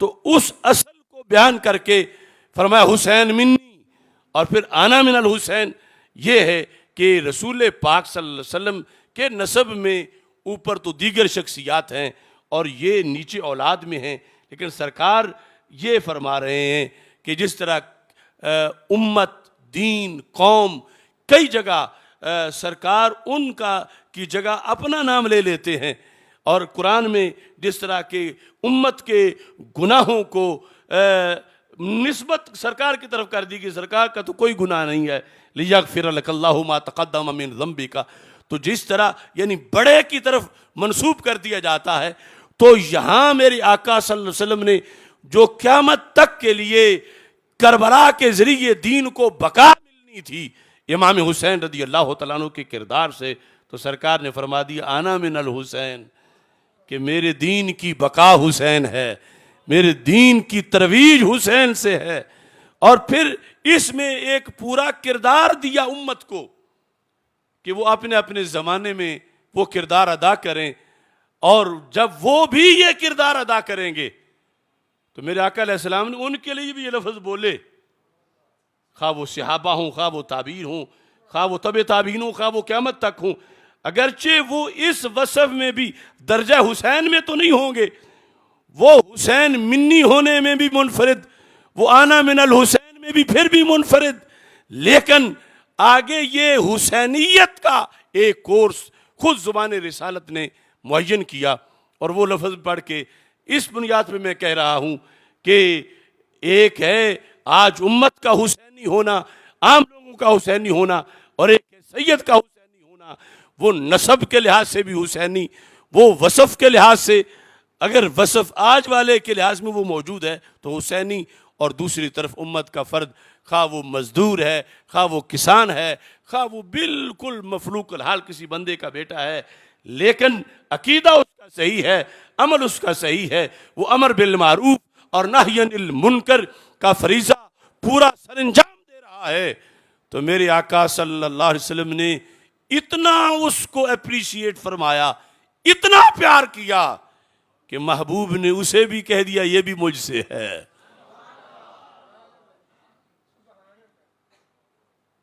یہ بھی مجھ سے ہے۔ یہ جامع ترمذی کی حدیث ہے، اور دیگر بہت سی کتابوں کے اندر بھی اس کا تذکرہ موجود ہے۔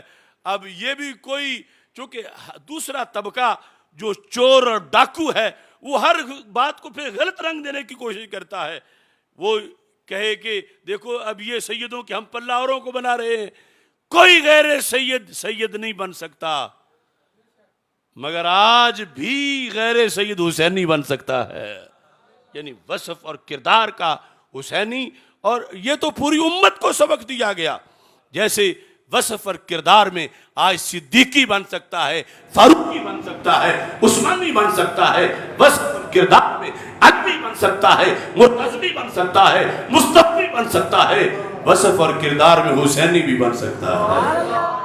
بلکہ یہ حدیث شریف یہ ثابت کرے گی کہ امام حسین نے کربلا کے میدان میں، لوگ پوچھتے ہیں نا کیا کیا کیا کیا کیا کیا، میں ایک جملے میں جواب دیتا ہوں، یہ ڈاکٹر ذاکر نالائق جیسے جتنے کیڑے مکوڑے ہیں، کہ امام حسین نے کربلا میں کیا کیا، امام حسین نے کربلا میں حسینی بن کے دکھا دیا، حسین اور حسینی بن کے دکھا دیا، کہ فرشتے گواہ ہو جائیں کہ ایک تو نسب کی بنیاد پہ ان کی عظمت ہے، دوسرا ان کا اپنا کردار بھی کتنا اونچا ہے اور کردار بھی کتنا بلند ہے۔ تو حدیث شریف یہ جامع ترمذی میں ہے، باب ہے باب ما ذکر فی فضل الصلاۃ، حدیث نمبر ہے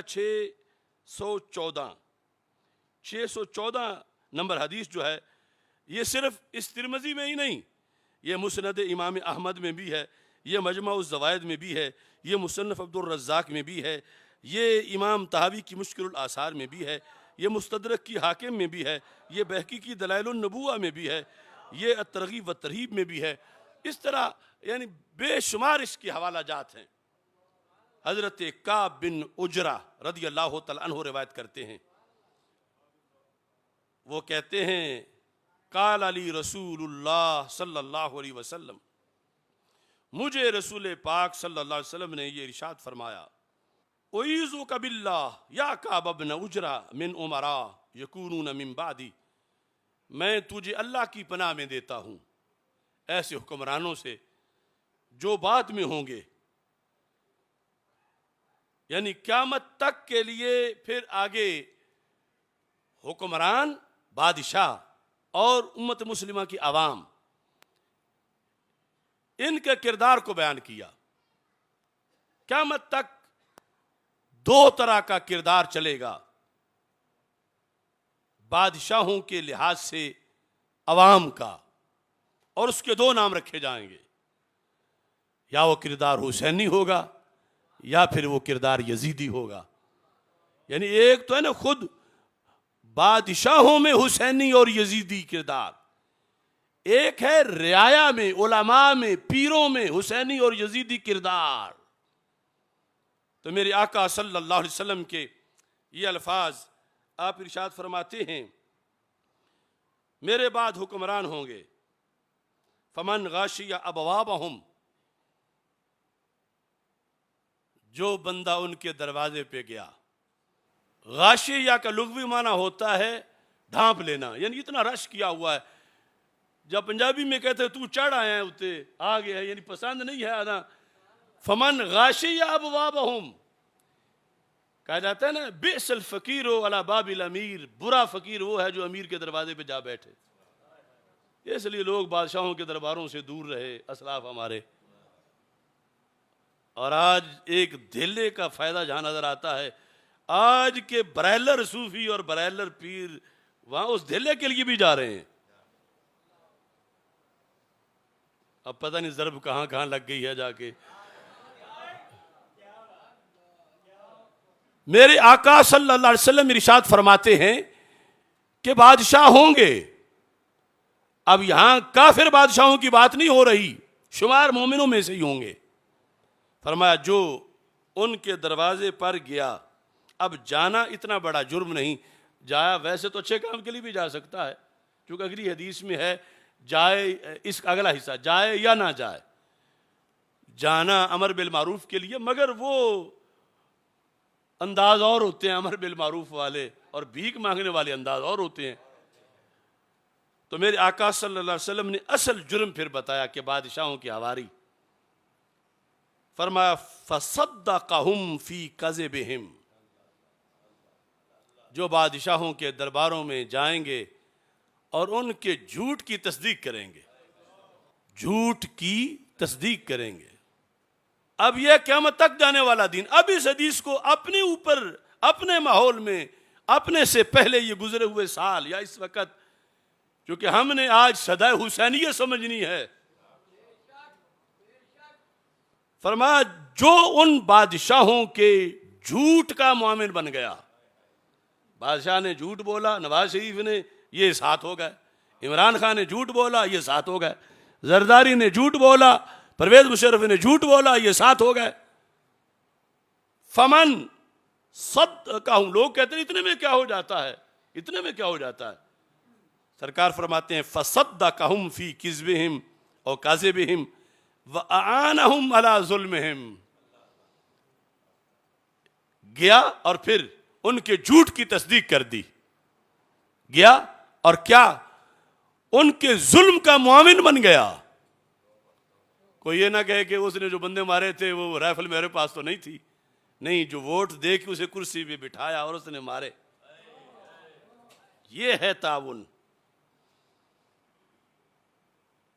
بلکہ حدیث میں تھا ایک کلمے کا، جملے کا تعاون اس کی حمایت میں جو تم نے بولا تھا. سرکار فرماتے ہیں وَآنَهُمْ عَلَىٰ ظُلْمِهِمْ، یہ قیامت تک فیصلہ ہو رہا ہے. سرکار بتانا رہتے ہیں میرا کون ہے اور غیروں کا کون ہے.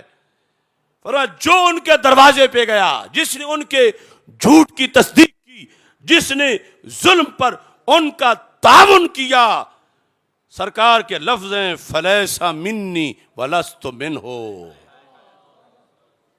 وہ مجھ سے نہیں، میں اس سے نہیں.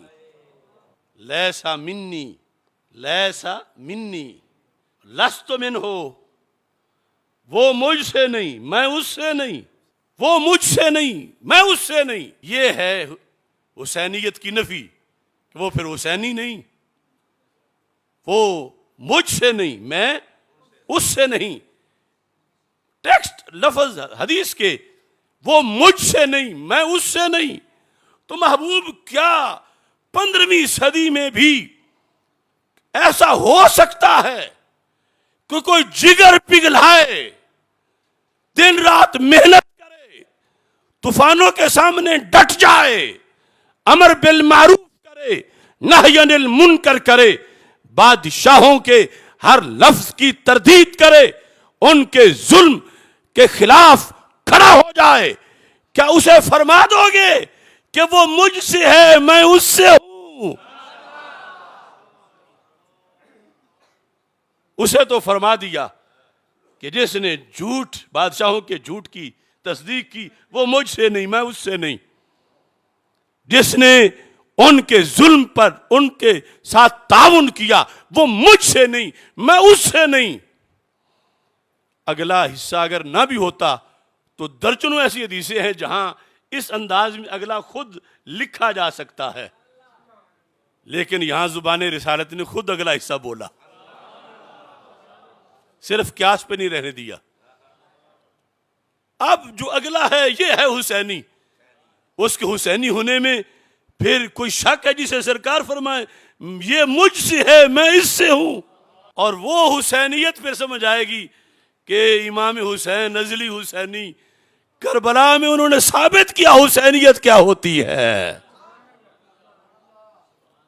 اب حدیث کے اگلے لفظ سنو، میرے آقا صلی اللہ علیہ وسلم فرماتے ہیں وَمَنْ غَشِيَ أَبْوَابَهُمْ وَلَمْ يَغْشَ، یہ جو تھوڑی سی گنجائش تھی، جو ان کے دروازے پہ گیا یا نہیں گیا، وہ بادشاہوں کے دروازے پر، لیکن فَلَمْ يُصَدِّقْهُمْ فِي كَذِبِهِمْ، اس نے ان کے جھوٹ کی تصدیق نہیں کی، یہ ان کا ٹاؤٹ نہیں بنا، اس نے ان کی ہاں میں ہاں نہیں ملائی۔ قیامت تک کے آنے والے ایسے بادشاہ جو خلافت کے اہل نہیں لیکن مسلمانوں پر مسلط ہو جائیں گے، جس نے ان کے جھوٹ پر ان کی تصدیق نہیں کی، وَلَمْ يُعِنْهُمْ عَلَى ظُلْمِهِمْ، اور ان کے ظلم پر ان سے تعاون بھی نہیں کیا، ان کے ظلم پر ان سے تعاون بھی نہیں کیا۔ میرے آقا علیہ السلام فرماتے ہیں فَهُوَ مِنِّي وَأَنَا مِنْهُ،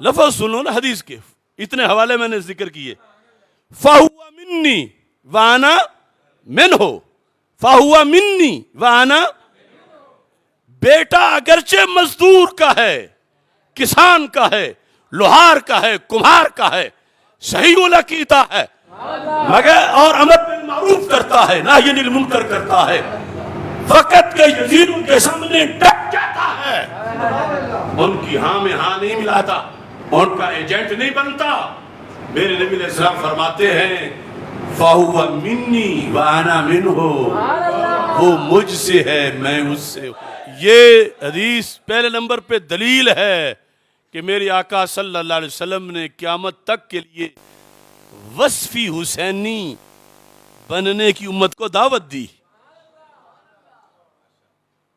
یہ کوئی چھوٹا اعزاز تو نہیں کہ سرکار کہہ دے آنا من ہو، ہوا منی وانا من ہو، ہوا منی وانا من ہو، وہ مجھ سے ہے میں اس سے ہوں، وہ مجھ سے ہے میں اس، یہ کوئی چھوٹے لفظ تو نہیں، یہ مفتی کا فتویٰ نہیں، یہ مجدد کا قول نہیں، اگرچہ وہ ساری باتیں مانی جاتی ہیں، یہ ختم المرسلین کی حدیث ہے، یہ سیاستہ کی جامع ترمذی کی ہے، اس کے میں نے ساتھ اتنے حوالے آپ کو ذکر کیے ہیں۔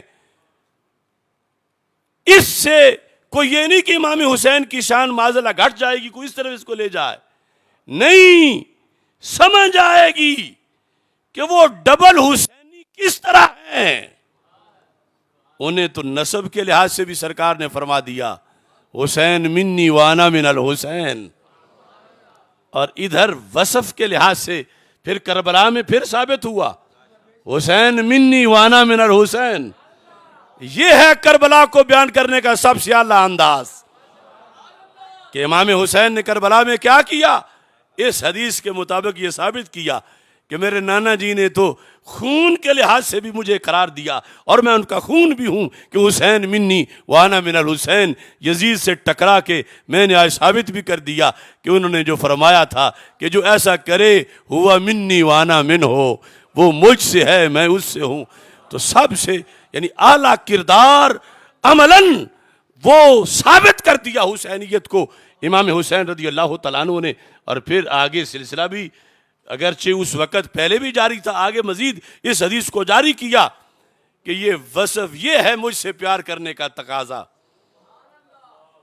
اب آج دھوئیں میں مارے ہوئے لوگ اور بھنگ کے گھوٹے پینے والے جب وہ کہیں کہ میں حسینی ہوں تو پھر سینے میں آگ تو لگتی ہے. حسینی وہ ہوگا جس پر یہ سچا آئے گا کہ سرکار کہ کوشش تو اس کی اس میں جی تمہیں آگے مقبول اللہ کے دربار میں ہونا علیحدی بات ہے، لیکن سرکار یہ لاہ عمل تو دے گئے کہ جو اس طرح کرے گا کہ بادشاہوں کی ہاں میں ہاں نہیں ملائے گا، ان کے جھوٹ کو سچ کو تو ماننا ضروری ہے، ماننا چاہیے، جھوٹ کی تصدیق نہیں کرے گا، بادشاہوں کے ظلم میں ان کے ساتھ تعاون نہیں کرے گا، تو کیا ہے فَهُوَ مِنِّي، رہتے وہ بندہ مجھ سے ہے، وَأَنَا مِنْهُ، میں اس سے ہوں. یہ ہے صدائے حسینیت. اب یہاں وہ جو دوسرے حصے کا معنی کچھ لوگوں کو رکاوٹ بن جاتی ہے سمجھنے میں، آنا من الحسین، جس کا مطلب میں نے بتایا کہ میرا دین حسین سے ہے، شریعت حسین سے ہے. اب یہ جو دوسروں کو سرکار فرما رہے ہیں فَهُوَ مِنِّي، وہ مجھ سے ہے، وَأَنَا مِنْهُ، اور میں اس سے ہوں، میں اس سے ہوں. تو کیا یہاں پھر وہ جو معنی وہاں کرو گے یہاں بھی کرو گے؟ کون ہے جو اصل رسول علیہ السلام بنے، اور وہ 15ویں صدی کا، 13ویں کا، 14ویں کا؟ سرکار تو فرما رہے ہیں میں اس سے ہوں، تو مطلب کہ میرا دین اس سے ہے، میرے دین کی بقا اس سے ہے، میرے دین کی احیاء اس سے ہے، میرے دین کا غلبہ اس سے ہے. تو اس بنیاد پر اس حدیث کے ذریعے ہمیں پورا کربلا کا فلسفہ سمجھنے میں مدد ملتی ہے. اور پھر بھی یعنی آج جو اس طرح کر رہا ہے اور یقیناً اس پر یہ حدیث سچی بھی آ جائے عند اللہ، لیکن پھر بھی امام حسین کے درجے کو تو نہیں پہنچ سکتا، پھر بھی سید تو نہیں بن سکتا. لیکن یہ لفظ میرے آقا علیہ السلام نے، لوگ عام لیڈر ہیں نا کارکنوں کا دل بہلاتے ہیں، وہ بات اس کے قطع نظر کروڑ بار اس سے قطع نظر قیامت تک میرے محبوب نے اپنے کارکنوں کو کتنا حوصلہ دیا ہے کہ حکومتیں روکیں گی، گرفتار کریں گی، ماریں گی، پیٹیں گی، جیلوں میں ڈالیں گی، کوڑے لگیں گے، سب کچھ ہوگا، مگر جس بندے کو یہ ہو کہ مجھے میرے نبی فرما رہے ہیں تو مجھ سے ہے میں تجھ سے ہوں، اسے امریکہ کی جیلیں کیا روک سکیں گی؟ اسے کوئی کسی ملک کا ایٹم بم روک سکے گا؟ کیا اس جذبے کو کوئی شکست دے سکے گا؟ کہ سرکار فرما گئے ہیں کہ جس نے جھوٹے حکمرانوں کے جھوٹ کی تصدیق نہیں کی اور ان کے ظلم پر تعاون نہیں کیا، فَهُوَ مِنِّي وَأَنَا مِنْهُ، جس سے چاہو ترجمہ کراؤ یہی کرنا پڑے گا، وہ مجھ سے ہے میں اس سے ہوں. کیا لجپال نبی ہیں صلی اللہ علیہ وسلم. یہ بھی ختم نبوت کا فیضان ہے کہ پہلے امتیں لڑتی تھی، جہاد کرتی تھی، جو کچھ نبی سامنے موجود ہوتے تھے زندہ قیادت ظاہری حیات میں تو پھر بڑا حوصلہ ہوتا تھا. لیکن سرکار چلے گئے ہیں، اس امت نے 14 صدیوں میں جھنڈا نیچے نہیں ہونے دیا، کیونکہ سرکار جذبہ وہ دے گئے ہیں. اور پھر آگے اسی چیز کی امام حسین نے کربلا میں رضی اللہ تعالیٰ عنہ نے آگے وضاحت کی ہے، وہ حسینیت. اور دیکھو اب یہ والدین کو، ہر بندے کو، یعنی جب تک میں نے پہلا حصہ پڑھا تھا کہ سرکار فرما رہے تھے جو ان کا جھوٹ کی تصدیق کر دے اور ظلم پہ تعاون کرے وہ مجھ سے نہیں میں اس سے نہیں. یہ جو جھڑکی ہے چھوٹی نہیں، سرکار جس کو کہہ دیں یہ میرا نہیں، لیکن لفظ جو ہیں ان میں میں اس سے نہیں وہ مجھ سے نہیں. مگر اگلا حصہ جب آیا تو پھر 14 طبق روشن ہوئے کہ یہ قیامت تک اس دین کا جھنڈا لہرانے والا ہے. کیونکہ آج بھی اگر کوئی شخص ڈٹ جاتا ہے تو سرکار تو فرما رہے ہیں فہو منی وانا منہ، فہو منی، اگرچہ سید نہیں لیکن فہو منی، فہو منی، وہ مجھ سے ہے، وہ مجھ سے ہے، اس کو تانے نہ دو، یہ مجھ سے ہے، وہ منی، مجھ سے ہے اور میں اس سے ہوں۔ یا تو یہ کوئی سارا لٹریچر حدیثیں نکال دی جائیں تو پھر ان کالوں کی باتیں مانی جائیں اور ان کی دو نمبر بی نمبر ٹیم جو بنی ہوئی ہے سب کچھ، ورنہ یہ تو شریعت سب کچھ بیان کر کے گئی۔ اب اس چیز کو، اس کا خلاصہ، آج ایک نیا طبقہ بن رہا ہے، وہ کہتے ہیں بس فرقے دو ہی ہیں، ایک حسینی، دوسرا غیر حسینی، جس کو یزیدی کہیں یا جو بھی کہیں، بس دو ہی فرقے ہیں۔ اور پھر کہتے ہیں کہ حسینیت پھر سب سے بڑی جماعت ہے اور سب سے بڑا فرقہ ہے حسینیت۔ کرتے وہ کیا ہیں؟ ہر فرقے کے وہ لوگ جو ہر دیگ کے چمچے ہوں ان کو اکٹھا بٹھا لیتے ہیں۔ ویسے باطل فرقے کا ہر بندہ ہی باطل ہے، لیکن کچھ ایسے ہیں کہ جیسے بھی ہیں ایک جگہ پہ ہیں، لیکن ہر فرقے کے کچھ لوگ وہ ہیں جو ہر دیگ کے چمچے ہیں۔ تو آج ایک نئی بلا ہے رافضی ڈائن، چونگی امر صد لاہور میں ہوتی ہے، وہ ہر فرقے کے کچھ لوگوں کو بٹھا کے، جن کا مزاج ہر دیگ کے چمچے ہونے کا ہے، تو وہ کہتا ہے یہ حسینیت ہے اور یہ ایک بڑا مذہب ہے کائنات کا۔ یعنی اس میں وہ اپنے طور پر کہ بریلوی بھی حسینی ہے، دیوبندی بھی حسینی ہے، غیر مقلد بھی حسینی ہے، رافضی بھی حسینی ہے، جو ہے ہر فرقے کے ہم نے بلا لی، یہ حسینیت ہے۔ تو میں برملا کہہ رہا ہوں یہ دو نمبری ہے، یہ حسینیت نہیں ہے۔ حسینیت تو نام ہی کھرے پن کا ہے۔ حسینیت میں دو چہرے نہیں ہوتے، حسینیت میں منافقت نہیں ہوتی، حسینیت دودھ کو قبول نہیں کرتی۔ آپ پوچھ مجھ سے، میں بتاؤں تجھے، حسینیت دنیا کا سب سے بڑا مذہب ہے۔ حسینیت دنیا کا سب سے، حسینیت دنیا کا سب سے بڑا مذہب ہے، مگر حسینیت اور سنیت لازم و ملزوم ہے۔ حسینیت اور سنیت لازم و ملزوم ہے، ایک چیز کے دو نام ہیں۔ یہ سواد اعظم، یہ کائنات کا سب سے بڑا مذہب، مکس اچار کو حسینیت نہیں کہا جاتا، اور یہ اچار کا لفظ بھی اس جگہ استعمال کرنا درست نہیں۔ اچار کھانا جائز ہوتا ہے، وہ جو کچھ کرتے ہیں بیٹھ کے حرام کرتے ہیں۔ نہ میں چون چون کا مربع کہوں گا، نہ مکس اچار کہتا ہوں، چلو ویسے سمجھانے کے لیے کہہ دیا۔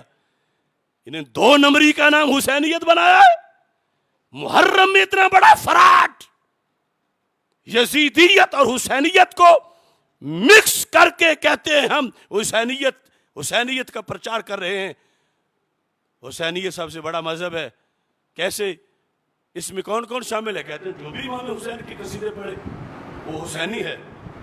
میں کہتا ہوں قصیدہ تو سکھ بھی پڑھ رہا ہے۔ اے چنگی امر صدو کی ڈائن، قصیدے تو ہندو بھی پڑھ رہا ہے، سکھ بھی پڑھ رہا ہے، کرسچن بھی پڑھ رہا ہے، یہودی بھی پڑھ رہا ہے۔ کیا اللہ اور اس کی رسول اللہ علیہ وسلم کو مانے بغیر وہ اس قصیدے سے حسینی بن جائے گا؟ بولو تو صحیح۔ وہ اتنی بڑی دھاندلی ہو رہی ہے تمہارے دیش میں، تمہارے جیتے ہوئے، کہ اگر ایک ہندو ایک سکھ وہ امام حسین رضی اللہ تعالیٰ عنہ کی شان میں 4 شعر لکھ دے تو کیا اس کو حسینی کہا جائے گا؟ وہ مشرک، وہ کافر، کیا کافر مشرک کو حسینی کہا جائے گا؟ تو یہ نیا معیار آج کس نے بنایا؟ ان دھتوروں نے۔ یہ ڈائن کے پاس جانے والے، یہ ان کی بارگاہوں میں جانے والے اور وہ ادھر آنے والے یہ مل کے نئی ایک شرازہ بندی کر رہے ہیں کہ حسینیت یہ ہے اور مقابلے میں یزیدیت ہے. جو اس طرح کی حسینیت کو حسینیت کہے وہ یزیدیت کو حسینیت کہہ رہا ہے. کیونکہ اس میں تو ہندو بھی شامل ہو جائے گا, اس میں سکھ بھی شامل ہو جائے گا. وہ بھی کہتا ہے حسین میرا ہے, حسین میرا ہے, حسین میرا ہے. وہ بھی قصیدے لکھ رہا ہے, وہ بھی پڑھ رہا ہے, اور تم اس پر ہی سند دے رہے ہو حسینیت کی. نہیں, ہم یہ دھاندلی نہیں چلنے دیں گے. حسینیت اور سنیت آپس میں لازم و ملزوم ہیں. یہ بات سچی ہے کہ حسینیت دنیا کا سب سے بڑا مذہب ہے, مگر وہ سنیت کا ہی دوسرا نام ہے.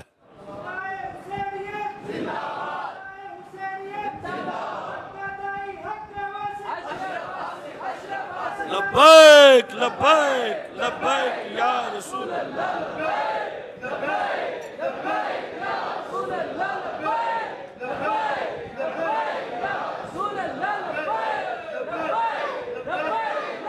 لہذا میں نے اس مضمون کو بھی شعر میں بند کیا ہے.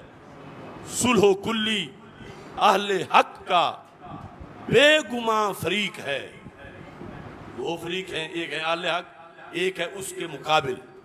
یہ جو صلح کلیت کے چمچے ہیں, ہم میں سے ادھر جا کے بیٹھتے ہیں, یا یہ مختلف مسالک کے اس انداز میں اپنے اپنے مسلکوں کے اکثر دھتکارے ہوئے لوگ ہیں. چلو نہ بھی دھتکارے ہوئے ہوں, جیسے بھی ہوں, کبھی حلوہ تو گوبر کے ساتھ بیٹھنا پسند نہیں کرتا. سمجھ آ رہی ہے نا؟ دودھ تو شراب کی صحبت حاصل نہیں کرتا. صلح و کلی اہل حق کا بے گماں فریق ہے. حسین سے بھی دوستی یزید کا رفیق. یہ حسینیت ہے, یہ حسینیت ہے. صلح کلی اہل حق کا بے گماں فریق ہے. حسین سے بھی دوستی یزید کا رفیق ہے. آؤ میں تجھ کو بتاؤں جو ہے درس کربلا, باطل دوئی پسند ہے, حق لا شریک ہے. یزیدیت کو حسینیت کہا جا رہا ہے. شراب کی بوتل پہ زمزم کا لیبل لگایا جا رہا ہے. تو کیا اس کو روکنا چاہیے یا نہیں؟ بولنا چاہیے یا نہیں؟ تو کون کتنے پیر بول رہے ہیں؟ کچھ تو ان کا حصہ بن گئے اور کچھ چپ کر کے بیٹھے ہیں کہ تماشا دیکھ رہے ہیں. کہ ہم نے کہا ظلم ہو رہا ہے, بولو ظلم ہو رہا ہے. شراب کو زمزم بنا کے دیا جا رہا ہے اور معاشرے میں لوگ زمزم سمجھ رہے ہیں وہ شراب. بولو. ابھی تک انہیں جاگ نہیں آ رہی. اور کچھ باقاعدہ سٹور کے اوپر بنے ہوئے ہیں اس زمزم کی جس کے اندر شراب ہے, اوپر زمزم کا لیبل لگا ہوا. میں اپنے الفاظ کو پھر جو اشعار کا حصہ ہے اس میں بتا کے بات کو لپیٹنا چاہتا ہوں. اور یہ میں دعوت دے رہا ہوں, میرا ماضی تمہارے سامنے ہے, اس رضا مجتبیٰ کا منبر تمہارے سامنے ہے, میری 10,000 سے زائد تقریریں تمہارے سامنے ہیں, اور یہ سارے دور جو گزرے ہیں یہ تمہارے سامنے ہیں.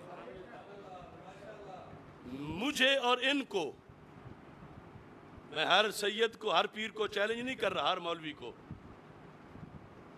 جو آج گڈ مڈ کر کے حسینی بننے کے شوق میں ہیں, ان کو یہ بھی زندات ہوتے تھے اس زمانے میں جب امر بالمعروف اور نہی عن المنکر کا وقت تھا.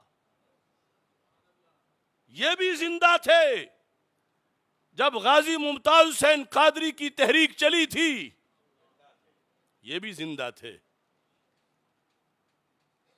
کہ اس چوک میں نظر آئے. کہاں نظر آئے؟ ان میں اکثر وہ انہوں نے ہر بادشاہ کی ہاں میں ہاں ملائی. کسی نے وزارت لی, کسی نے کوئی منصب لیا, کسی نے اپنے پرمٹ لیے, کسی نے پلاٹ لیے, کسی نے کچھ لیا, کسی نے کچھ لیا. اب جس نے لیا کچھ یقیناً وہاں جا کے دستک دے رہا ہے. میں نام نہیں لیتا, میں اپنے 40 سال بھی تمہارے سامنے پیش کر رہا ہوں. پھر یہ مجھ سے کہتے ہیں کہ یہ مجھ سے زیادہ حقدار ہے حسینی ہونے کے. میرے آقا علیہ السلام نے جو فرمایا کہ بادشاہوں کے جھوٹ کی تصدیق نہ کرے اور ان کے ظلم پر ان کا معاون نہ بنے. فَهُوَ مِنِّي وَأَنَا مِنْهُ. میں یہ دعویٰ نہیں کرتا کہ یہ حدیث مجھ پہ سچی آتی ہے، کہ دعا کرتا ہوں، مگر میں یہ مجھے یقین ہے کہ رستہ میرا وہی ہے جن پر یہ حدیث سچی آتی ہے. اور اس پر آپ لوگ میرے گواہ ہیں، میرا سب کچھ تمہارے سامنے ہے. آج آ کے یہ اس طرح حسینی بننا چاہتے ہیں، جب حسینیت کا وقت آتا ہے یہ سارے غائب ہوتے ہیں اور یزیدیت کی پشت پناہی کرتے ہیں، ظاہری طور پر یا باطنی طور پر سب کچھ کرتے ہیں، اور وقت پہ پھر کہتے ہیں حسینی بھی ہمیں. میں کہتا ہوں رموز دین و دنیا سب پڑھا گئے کربلا والے. وہ 72 تن ان کا کردار کیا ہے ذرا دماغ کھول کے سننا. رموز دین و دنیا سب پڑھا گئے کربلا والے، لگا کے ضرب باطل کو مٹا گئے کربلا والے. جفاؤں پہ جفائیں تھیں، بلاؤں پہ بلائیں تھیں، مگر وعدہ شریعت کا نبھا گئے کربلا والے. کٹے بازو جلے خیمے، دیے جانوں کے نذرانے، لٹا کے اپنے گھر امت بسا گئے کربلا والے. کٹے بازو جلے خیمے، دیے جانوں کے نذرانے، لٹا کے اپنے گھر امت بسا گئے کربلا والے. شریعت کے تحفظ کے لیے باطل سے ٹکرائے، کرسی کے لیے نہیں، شریعت کے تحفظ کے لیے باطل سے ٹکرائے. یزیدی سازشوں کے بت گرا گئے کربلا والے. اگلا شعر جو ہے وہ ذرا آمنے سامنے ہے کچھ لوگوں کی. ڈراوے موت کے دے کر ہمیں نت روکنے والوں، ڈراوے موت کے دے کر. کسی نے کہا یہ آج قتل ہوگا، کسی نے کہا کل قتل ہوگا، کسی نے کہا پرسوں کا ہوگا. ساری ریکارڈ پر تقریریں ہیں. کسی نے کہا ہمارے پاس بالکل ذرائع سے یہ بات ثابت ہے 1 ہفتہ رہے گا زندہ، 2 ہو سکتا ہے. کسی نے کہا قبر تیار کرو، کسی نے کہا سر کی قیمت 50 کروڑ لگاؤ. میں کہہ رہا ہوں ڈراوے موت کے دے کر ہمیں نت روکنے والوں، ہمیں جینا ہمیں مرنا سکھا گئے کربلا والے.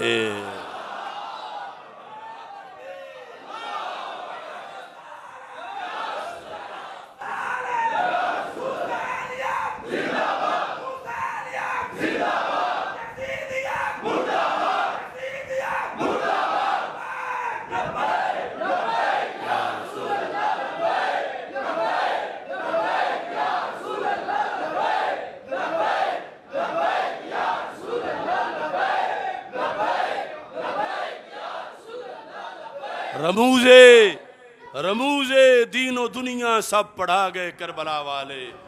انشاءاللہ میرے بعد بھی دنیا یہ پڑھے گی. رموز دین و دنیا سب پڑھا گئے کربلا والے، لگا کے ضرب باطل کو مٹا گئے کربلا والے.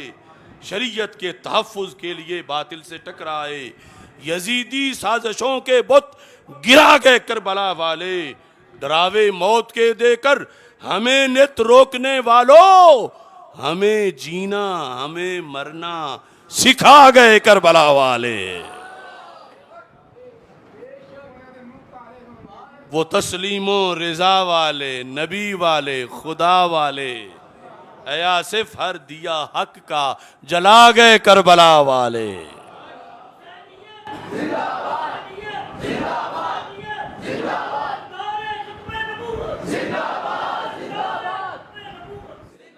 حسینیت قیامت تک ہر مسئلے کا حل ہے. آج جو امت کے اندر زبوں حالی ہے انٹرنیشنل سطح پر، اور امریکی نیو ورلڈ آرڈر چھا رہا ہے ہر جگہ، اس کی وجہ حسینیت سے دوری ہے. جب وقت آتا ہے تم سے مشورہ لینے کا کہ تم پہ ایوان میں کوئی حسینی بیٹھے یا یزیدی بیٹھے، تو بہت تھوڑے سوچتے ہیں حسینی کے لیے. اس وقت برادری ازم، کلچر، یہ وہ سب چیزیں غالب آ جاتی ہیں، اور یہ وجہ ہے انٹرنیشنل سطح پر پسپائی ہو رہی ہے. لیکن دین غالب آئے گا انشاءاللہ. بھارت کے لحاظ سے میں بالخصوص یہ کہنا چاہتا ہوں، پھر ان کے چینل چیختے چلاتے ہیں، میں واضح لفظوں میں کہہ رہا ہوں، اب یہ جو جنتا پارٹی ہے، پھر اس کے ایک پارلیمنٹیرین نے توہین رسالت کی ہے، راجہ سنگھ ملعون نے، اور ہند میں احتجاج پھر جاری ہے. میں یہ سمجھتا ہوں کہ یہ جو حکمران پارٹی ہے، یہ ساری پارٹی توہین رسالت میں ملوث ہے.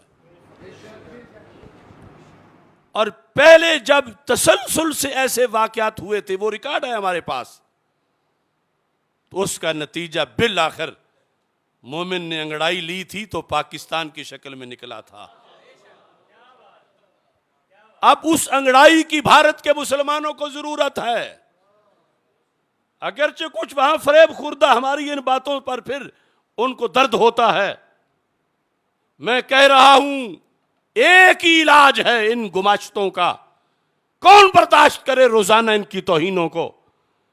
بر صغیر کے اندر اب ہند میں جو مسلمان ہیں انہیں ذہن میں یہ بات بٹھانی چاہیے، اس پر پھر عمل کرنا چاہیے کہ ایسے گستاخوں سے نجات کے لیے انہیں ایک ایسی زمین کی ضرورت ہے جہاں پر تحفظ ناموس رسالت کے جھنڈے لہرا رہے.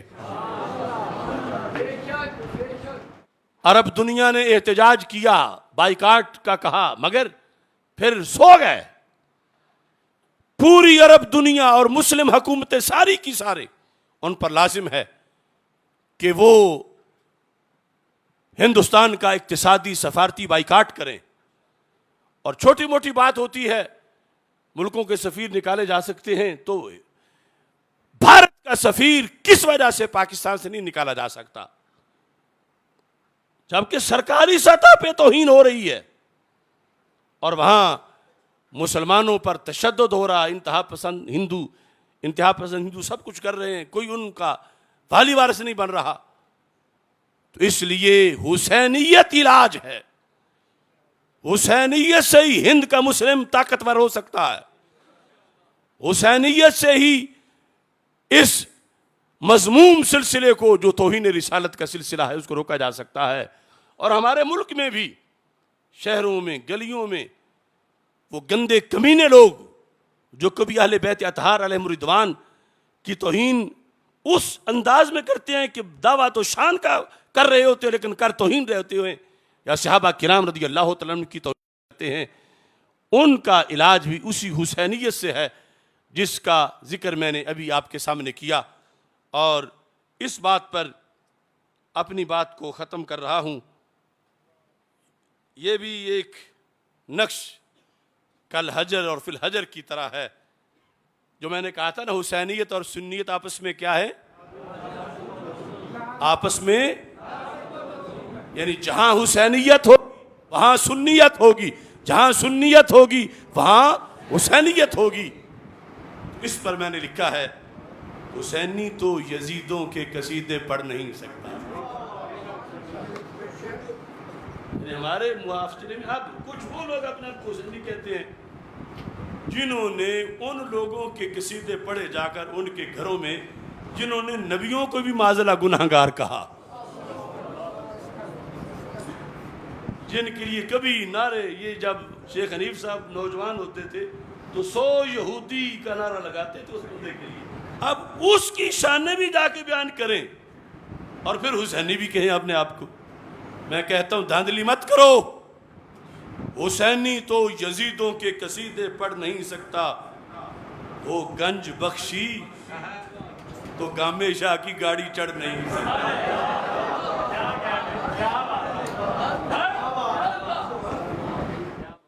بات بالکل واضح ہے. حسینی تو یزیدوں کے قصیدے پڑھ نہیں سکتا.